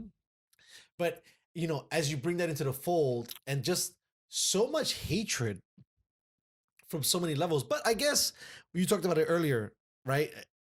How can you be the guy and not get the hate? That's part of the process too, right? That's part of the game, right? Because this dude has been, I mean, if you're talking about, and I'm not trying to like date you like a great vineyard, but or a great varietal, but if he was killing it back then and he's still killing it, I mean, there's got to be some substance to what this young man or this gentleman has been doing for so long, right? How about this part of it? I mean, shit. How about this part of it? Back then, he didn't give a shit. Mm-hmm. Democrat, Republican, independent, didn't matter to him. Here's $1 million for you, $1 million for you, $1 million for you. Okay. Now I'm in the game. Right? I've already anteed up. I know you're a cocksucker. I know you blow me every time I ask you to. I know you're worth $1 million and I'm good, So he knows how the whole charade is played. Yeah, he does. Okay? So this is a guy, I'm trying to tell you, that only cares about one thing from here on in. Leaving a good planet for his kids and grandchildren. Now, you say his kids are already made, and they surely are, okay? Talking about the third generation. Like I said, before he turned the table upside down, go ask each one of the people that were sitting at the table how their family's been. They've been good for 4 generations, 3 generations, 2 generations. Right. And if it wasn't for Trump, they'd all be good for another 10. He says, no, we're going to start over. And we're going to start now, put all the chips in a big pile. That's our bank, America. We'll give you a few chips. We're not giving you the big pile we used to give you. We're going to give you a few, see how you act. Oh, my God. And that's the truth. And I got no gripe with that. And this is how bad it's gotten. And then I got to have a smoke. Yeah. This is how bad it's gotten. If you wear a mask, you're a conservative. If you don't wear a mask, you're a liberal. I don't know. Isn't that weird? Okay. Here, I'm going to go one step further. Think about this one for a minute. Uh-huh. The word liberal uh-huh. was a compliment at one time. It meant that you have an open mind. Doesn't it come from the French, right? And you're willing to listen to all sides of it. Like a libertarian type of shit. Libertarian. Right? But you supposed to be. You want freedom. Uh-huh. Okay, the one I told you about earlier, pro-choice on everything. Facts. Uh-huh. You to do whatever you want. I do what I want. You do what you do. Just leave me alone. Don't hurt me. I don't hurt you. Okay. And now it's totally become, I mean, at least the way I see it, which of course is always fucked up, that liberal means, oh, I don't listen to a word you have to say. I got the way that it goes, right? And you're a murderer, and so on and so forth. And I'm a humanitarian, and only want the best for the human race. Right. And of course, it's not, because here's what happens to me. We all live in our own paradigms, right? Sure. And we only see things through our own personal life experiences, right? And then somebody comes up to me and says something, and I only know this when I was a hippie commie peace elf, right? Long hair, et cetera, et cetera. And someone would say something so much, to me out loud, and I would go, wow, I never even thought of it that way. And it's like, because I did so much LSD as well, it was kind of like a flashback, and I went back into my psychedelic thinking and go, fuck, that's got to be right. Right. That is right. And I've been fucked up this whole time because of my paradigm that I lived in was like, it's like with COVID, okay? And I got to smoke after this. Yeah, come on. It's up to you whenever you want to drop it. I wanted everybody in quarantine. For me, when you said we got an illness, a sickness, whatever, I said quarantine everybody. Okay. Not quarantine everybody. In my mind, it was just quarantine whoever it is. Oh. Could be me, could be my father, could be my mother, could be my sister. Okay. But we have to quarantine. Right. Okay. All right. So then a buddy of mine says to me, Sheridan, we cut off travel, right? We got to cut off travel too, right? We're quarantining people.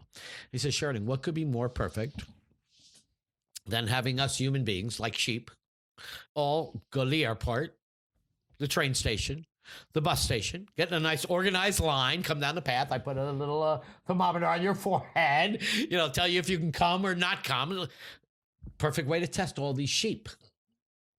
In this case, humans. Okay. And I went, you know what? That makes a lot of sense, doesn't it? We want to test everybody, don't we? Okay. So to get them in a single line, coming onto the airplane, the buses, the trains, etc., all the means of transportation, known to man, be in your car. I don't give a shit. Drive up to the stop sign. There's a guy. He puts it. Okay. But then wait. Are the tests good? Are the tests valid? Did you have it now? Are you getting to get it after? So what does all that mean? None of it means anything. Right? Right. Just a moment in time. It's like exactly. A picture. Yes. Yeah. So in any event, but it made me think, wow, that seems smart. I went from no to yes, and then back to no again, because we realized, and then the worst thing, I say the worst thing, the best thing people should understand from this whole thing, I think, from what I've learned about it and listening to everything, and it dates back to the beginning of time when they had all these other Spanish flu and SARS, I don't want to get into all the whole lineup. They built hospitals. They finally learned that you can't be enclosed. Enclosed is the worst thing you can do. And they finally built hospitals outdoors with no walls on. Now, they had to roll up plastic. Of course. And if the weather was bad, of course, they'd roll it down. Well, it's funny, and I'll jump over this too. We could come back on it because it's really fascinating. We were talking about Apocalypse Now, a lot of those outdoor med spots worked because of the outdoor aspect of not letting bacteria continue to grow, letting air coming in. Correct. You know what I mean? Like if you close every fucking thing down. And what makes more sense than that? Right. Yeah. And my wife is fucking losing her mind about it because she says, if we all fucking close up, we're not even building the immunity said by to enjoy, like you said, the same thing about from the beginning of time. We are too sterile. Yeah. We can't take a virus. We get a little virus and it'll go spread around the country like in a blink of an eye. What is the worst petri dish in the world? An airplane. That's why load all these people on an airplane. Everybody in that plane is going to come off going, I got a cold. I got it from that flight I took from Boston to Miami. That's why I refuse to fly right now. My missus wants us to fly. And it's a petri dish. Yeah, I'm like, why? No. It's an enclosed thing. Yeah, come on. There's no fucking air. The air is circulating back. Homeboy, it's not like I could be like on a plane and be like, hey, can you open the sunroof? Right. Can you put the top down? Do you know the story about Legionnaire's disease? No, what's Legionnaire's disease? I actually was the director of food and beverage beverage at the hotel atop the Bellevue that was originally referred Like Bellevue, like the mental institution? No. The hotel called the Bellevue Stratford. Bellevue But it might have been Thank you. No, wait. Bellevue Center Stratford. Center City, Philly. Yes, sir. And then... And so it was a reunion and an award ceremony and a big gala dinner. So they all showed up at the hotel, at the Bellevue Stratford, as it was called back in the day, on Broad in Center City, Philly. And they all jumped in the shower about the same time. They all had their daytime activities, greeting Joe, Pete, Mark, let's go to the bar, let's go over here, let's go to the... And then, but we all got to be in the shower by 4 o'clock because by 5 o'clock, the reception starts. We got to be showered, dressed, and ready to fly. Dinner starts at 6. Well, through the ventilation system and all of the humidity, that's why I think vaping is the worst fucking thing, because it's this moisture thing that carries viruses and anything like that.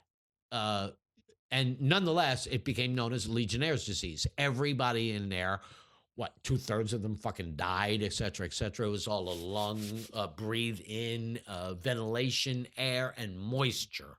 And why I think vaping is killing people. Again, I think it has to do with the water. Kind of like the guy that goes to the optometrist for glasses. And then he says, okay, here's your glasses, your eyesight kind of sucks. You need these glasses. And then when he goes back to see the optometrist 6 months later, he goes, oh, fuck, you're all better. You don't need glasses anymore. No, you need a heavier prescription. Until now, you're so bad, I'm going to bang on the table. Yeah. You're in bed, and in the morning, you go like this.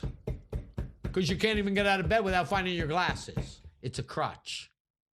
It's all a crutch. It's all to make you weaker. Fuck. Definitely. You mean for a school year? No, I went for like a summer camp. Oh, okay. There you go. Yeah. Right. I don't know if it was Cornell, but I've always been within the realm of that whole ROTC military movement, just because of my family, their background. My uncle was a commanding master sergeant in the Army, and my aunt was a internal affairs detective. So growing up with these people, you're influenced to be interested in what they're interested, right? And it's funny, a story that I don't tell really often. I remember my aunt taking us to like police seminars where they would have like police seminars in the sense, or like more like police conventions. Yeah, where they would have like the newest batons, the newest guns, the newest this, the new, and then like have a whole showcase. And I remember the same way you were talking about someone running around in that atmosphere. That's how me and my brother were running around.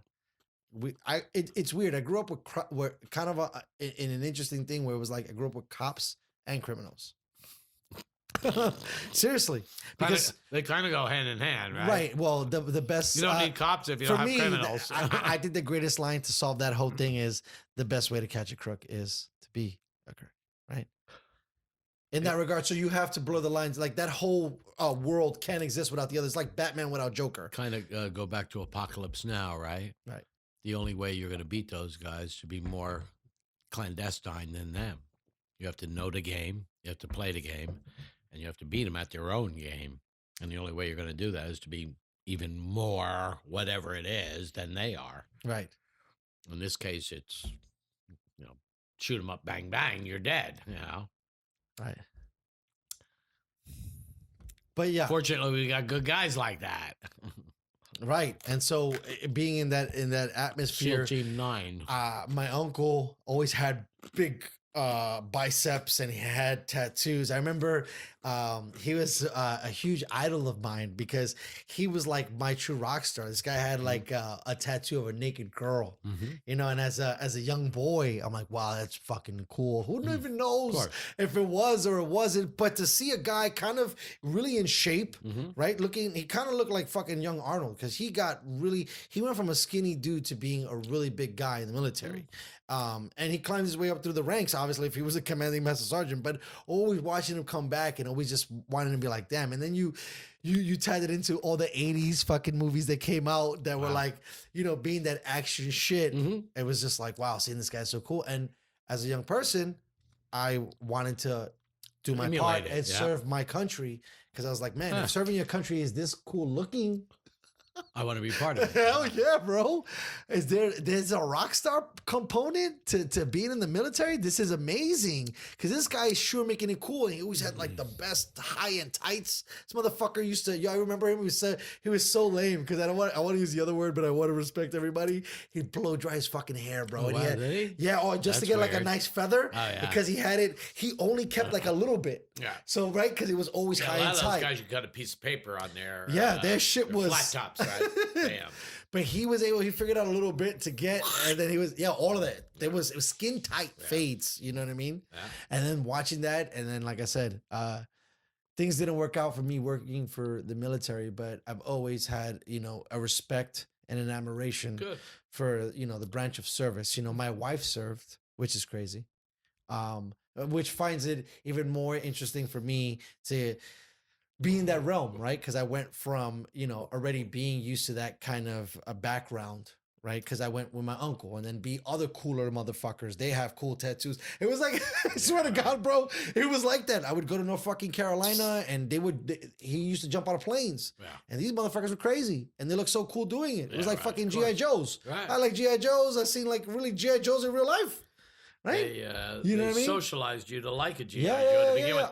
Not right. to say that that's bad But anything else. But you know how, but that's totally what I'm saying. They put this whole thing and then Barbie doll. I got Or close. Ken doll. I got close enough that actual propaganda was very close, where they had the doll set up. Yeah. Right? It was a walking. They worked it out a few generations before you, dude. 100%. Right? But Barbie was now got a car. Right. And a hairstyle kit. But the G.I. Joe shit, it's just like, defend your country. And then when you're talking about other things where you were saying same thing with the apocalypse now, but agendas change. We can send you into a region and we want you to do this one thing.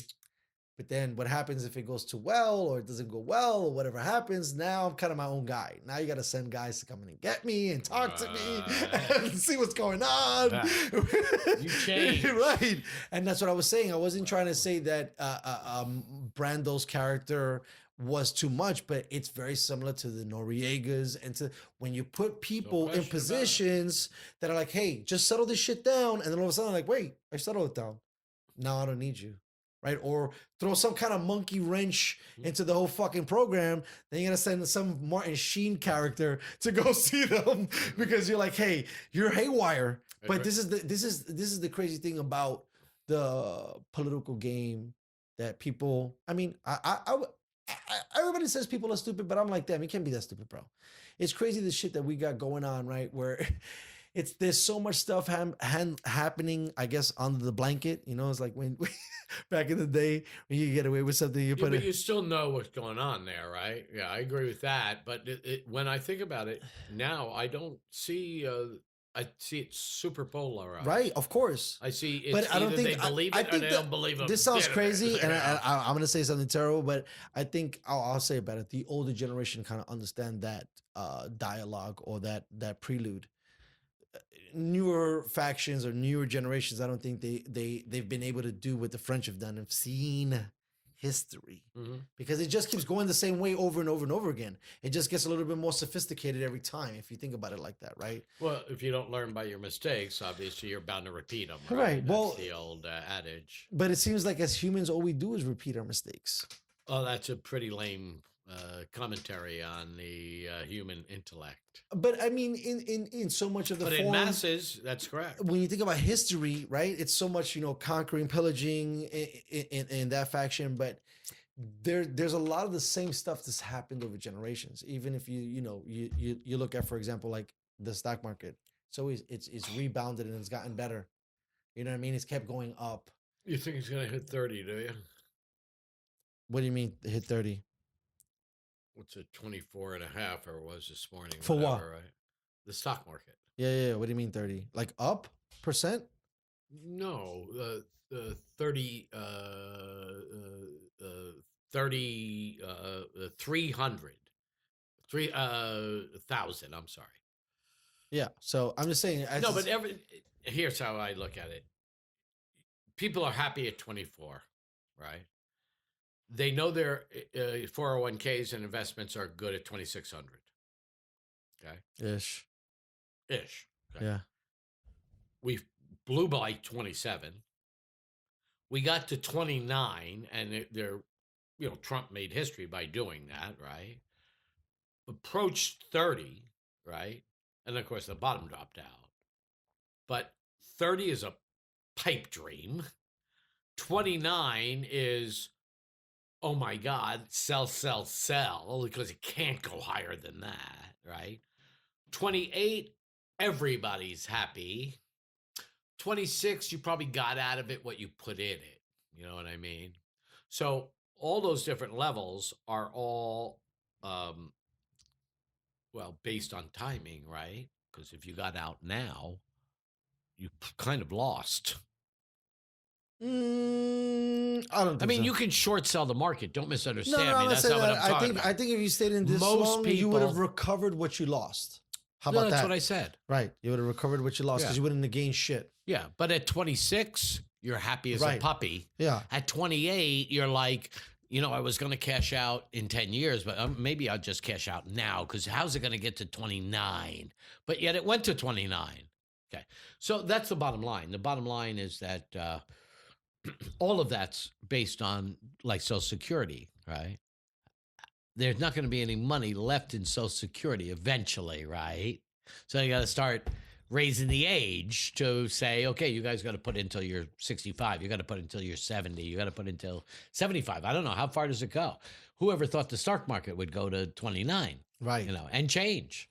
So in any event, the bottom line is that it just has to do with confidence levels and why I feel strongly, if we hadn't already talked about this, that I wasn't totally cognizant of it when it transpired, but I'm told, and I believe it to be true, I mean, it's part of history, you can look it up, that the day after 9/11, they shut down the stock market. No money in, no money out. And they should have done that this go round. They should have. And it would have cut out a lot of anxiety, particularly of the older people that said, I'm ready to cash out. I even think, like, let's say you were saying, okay, whatever, we're going to go with it.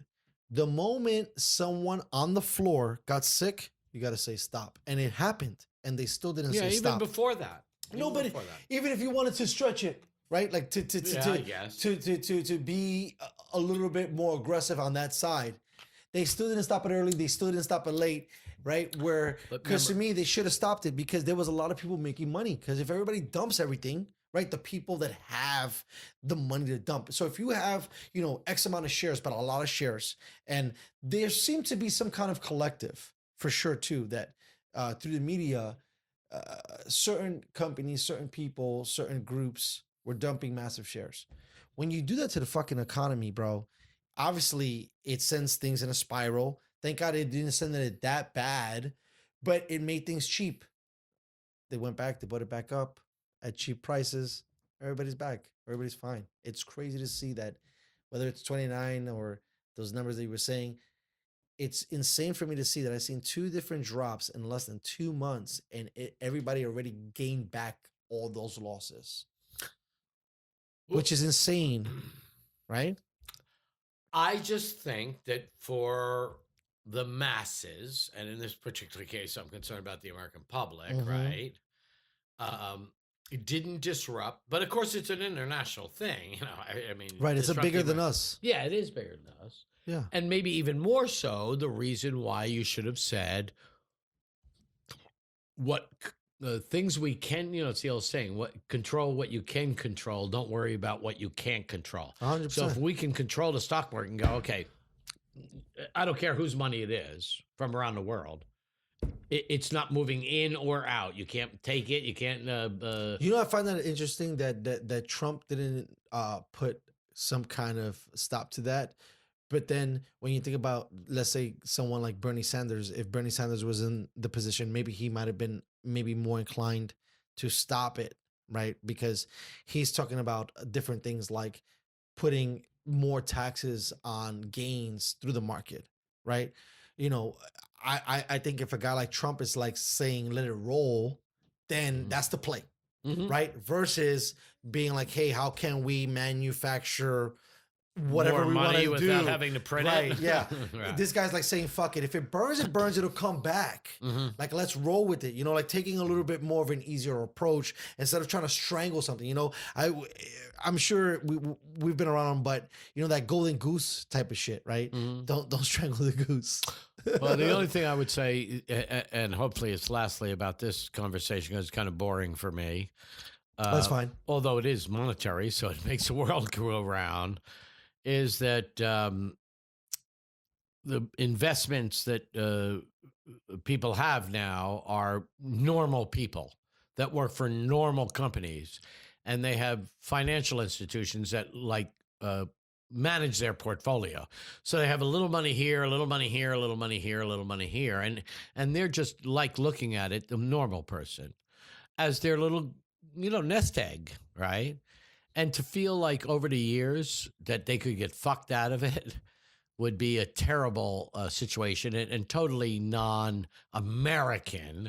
Forgive me for using that phrase, but it's international money now, so it's spread out all over the place. I'm surprised, like you were talking about it earlier, and then we'll switch gears. But that people still let these big money management firms manage their money. Like I get it, right? Like the whole concept, and what a great concept. Okay, cool. You want a 401k? If you put money into this account, that we're gonna take money out of it now, but we'll leverage over to you and we'll match you, right? It's basically what they're doing. Yeah, bro. they're manipulating. Right, right.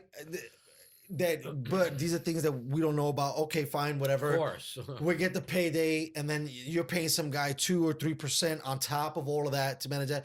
For me, I think that if you got in especially if you are a little older, why keep the money there? In the sense of, I think that having that paper asset of that retirement should be something more physical. I think that the thinking should lean more towards people buying homes versus having money in the stock market. They tried that too. You know what I mean? But they went crazy with that shit though, because they gave away everybody homes. Correct. You get a home like Oprah. You get a home. You get a car. You get a car. That's how they did it. They just went fucking loose. You can't do it like that. See, it's like, that's the thing. You know, the funny thing is you say you was a civil engineer. The levels and pulleys, you got to have them tight in a certain way, because it just can't fucking be anarchy where you just let everything just slide through the waistline, right? Okay, you want the total analogy of everything we're talking about today. Okay. You just hit it. Okay. It's called a pendulum. Yeah. If it swings way out here, it's too much. Equal and opposite reaction. It has to swing all the way back here. Yeah. We all, normal people, we'd like it just to teeter-tot right in the middle somewhere. We're good with that. Exactly. We don't need it switching all the way to the left where every, illegal alien gets more than the citizen in the United States. And then swings all the way back here where we put a wall up that's, 40 feet high, impenetrable, and with no door in it. We want the big, beautiful door. We want a place that we can, just like the airplane and the train and the bus. We want everybody getting a proper line. We want to, just like you or I would do at a bar, you'd look that dude up and down, or probably the girl, right, and make a call. Size up, yeah. Whether or not you're going to make a move. Yeah, right. So we don't want the pendulum to swing left. We don't want the pendulum to kind of swing really good in the middle. We want it just go like this. Teeter-tot back over here. I'm good with that. Right. Yeah. It can't go so crazy. Otherwise, here's where we find ourselves. Right. And that's where we're at. Half that's the country where we're at. Yes. Love it that it's over here, and half the country. What about 2/3 of the country that want it in here? I wonder if that's a thing, right? Like more, and it probably is because I'm not that smart, but like a more center thinking. Where it's like, dude, this you can't. This is too volatile on both sides. We can't have. You're exhausting people. Right. You're exhausting people. We gotta get some smart cats somewhere in the fucking middle here to like sway this down. You guys are behaving like toddlers. They're both radicals on either side. They're radicals. And we don't need to hear it. We don't need it to infiltrate our mind. We don't need it to be in our schools. We don't need it to be in our daycare area. We don't need to start talking to our populace about this or this. We Right. want them to talk about this stuff that has helped us for 200 years become the most powerful country in the world. I know, just for 200. Hopefully, we And don't most fuck it up. importantly, if you said nothing else, all of these other people want to come here. Right. Okay. So it's not like, nobody wants to come anymore. And in fact, most people are going over there now or over there. Right. No, Right. all those people, they want to Yeah. come here. Yeah. Okay. I mean, I don't blame them. Who could blame them? Right? No. That's of why for me it course. seems so like radical. Whoever is saying the thing when you start to like spew alien, and I'm like, aliens come from a UFO, right? But you're talking about a Exactly. person now. Talking about a dictionary. Look it up in a dictionary. There but, it is, right there. but and it's just like, if we're trying to be Americans, back to the melting pot and all that other stuff, it's just like, they all want to come here. What the fuck are you supposed to do? Right? It's almost like, So you remember when if you hear someone say, this is the land of milk and honey, and motherfuckers don't come, you should be mad. No, you have to question their Right. intelligence. No, but I'm saying, like, business is good But you in the remember milk and when honey business. we first started with how lucky I am. Right, What's the first thing I said? That I'm born in this country. right. Me too. Number Listen, two, that I'm white. Okay. Right. So I but don't even gotta number go one- that far, but being born here is, Well, when I got divorced, It's so high. I was married previously, got divorced. I was ready to commit suicide. My oldest brother said to me, Sheridan, and this was at the time when the Kurds were being persecuted. He said, well, look at it this way, Sheridan. You could have been born a Kurdish refugee. Here I am sitting on my couch watching my big screen TV. My refrigerator's full. My bathroom's over there. My bedroom's over there. And I'm bitching, pissing, and moaning. These guys are getting killed, right next to bring his kid out. right. Yeah. You sure you don't want to tell me? Right. Oh, wait, I already shot it. Well, that's your that wife now. first world problems, right? And as Americans, we're spoiled by so many I'm lucky imaginations. first to have been born in this country. Yeah. Correct. We're good to go here, bro. You could be president of the United States. Yes, I can. Can you believe that shit? I can. It's so crazy. I probably won't, because that's not what I want to do. But I Oh, could okay. if I wanted to. Correct. Isn't that wild? That's how it's pretty supposed awesome. to be. That's how it's supposed to be. But you know what? Can I say something? No other be country in the alarming? world If it wasn't for Obama, I don't know if I would believe had that the as much. aspiration, right? Or, yeah, not aspiration, but the ability to think that was feasible. Right. Yeah. Yes. I wouldn't have He thought showed- like that picture he showed you would- the reality. Right. Yeah. It's like, oh shit, we could do We it. can do it. And then you know Not what's so we. crazy? He did it. Well, Fuck, if he can do it, I can do it. facts. And then when you put Donald behind that, Right. it's like holy Anybody can do it. Game show host. How crazy is that? They turned politics into a late night show. And you know what else is strange? See this thing right here? Yes, sir. It says more power and memory. Oh and all my this stuff God. than the United States computer back in the day when you Right. when Yes. you were a kid. Yeah. When I was a kid, Bro, even further back. Anything. This was more Yeah. powerful than the entire. Bro, computer. even this, think about this. We're recording right now. This almost has the power of this. And that's a computer. This is a fucking phone.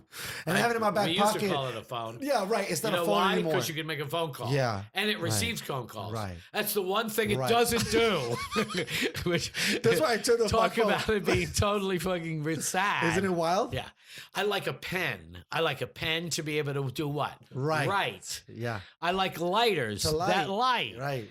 I don't care if it takes a picture. Well, that's this why- doesn't need to take. Well, that's what that's the language, right? doesn't need to. Yeah. Speaking about it, it's no longer a phone; it's a device. It is a device. It's a machine. Is Right. what it is. We got- Machines have taken over our world. Yes, Right. we've allowed it, and We've we're gonna allowed keep, it. It's and we're gonna right. Keep going. 100%. In fact, we not only coddle it, but we want it. What is the word I'm looking for? We relish it.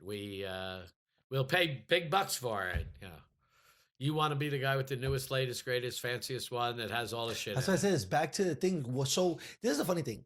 Out of all of the fabric that makes this country great, there's somehow this like boogeyman in the room that has made everybody believe, right, that the brand name carries everything. The moment you put a brand name in the building, it's like, oh, everything's gonna be fine. Everybody else comes. Yeah. Right. Oh shit, McDonald's is showing up. If McDonald's came, then we're good. Oh, if this one came, if Starbucks, if Facebook is gonna help, oh shit, right? And Dude, it's just when I was in the when I was in the fine dining realm, and they would come with the greatest charity in the world, whatever it is, or the shittiest charity in the world, didn't matter. They would say to me, will you participate?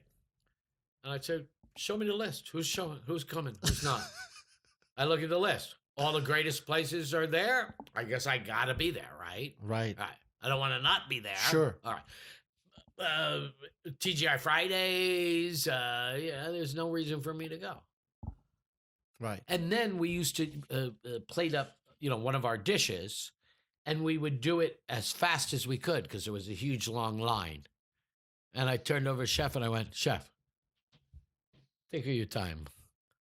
Every plate was perfect. Every person we spoke to, not here, okay, here's another. We're not here to feed you guys. That's not why we came here. We came here to be part of that upper echelon crew. So you're 100% right.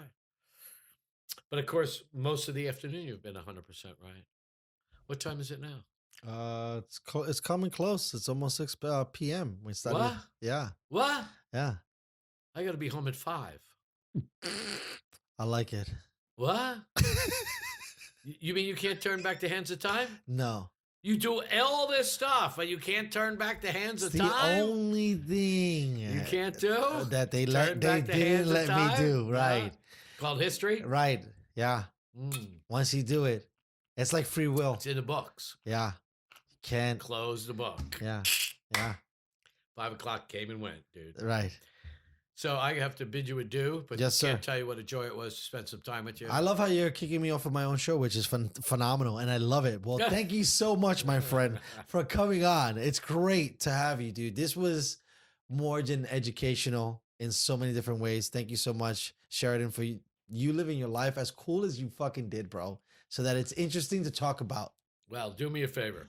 Anybody that you learn that listened to this whole thing from start to finish, can you recommend them a good psychiatrist? For sure. Tell them they got to get a life. Yeah. Well, it's something you do in the background while you might work out or you might cook some food. You just listen to some motherfuckers just talk some shit. I would say next time, tell them to sit their ass down in a chair right here so we can see their face and talk some shit with them and find out if, they're really participants or just observers. Well, thanks again, Sheridan, bro. Yeah, thanks for coming out, bro. I appreciate you. Super.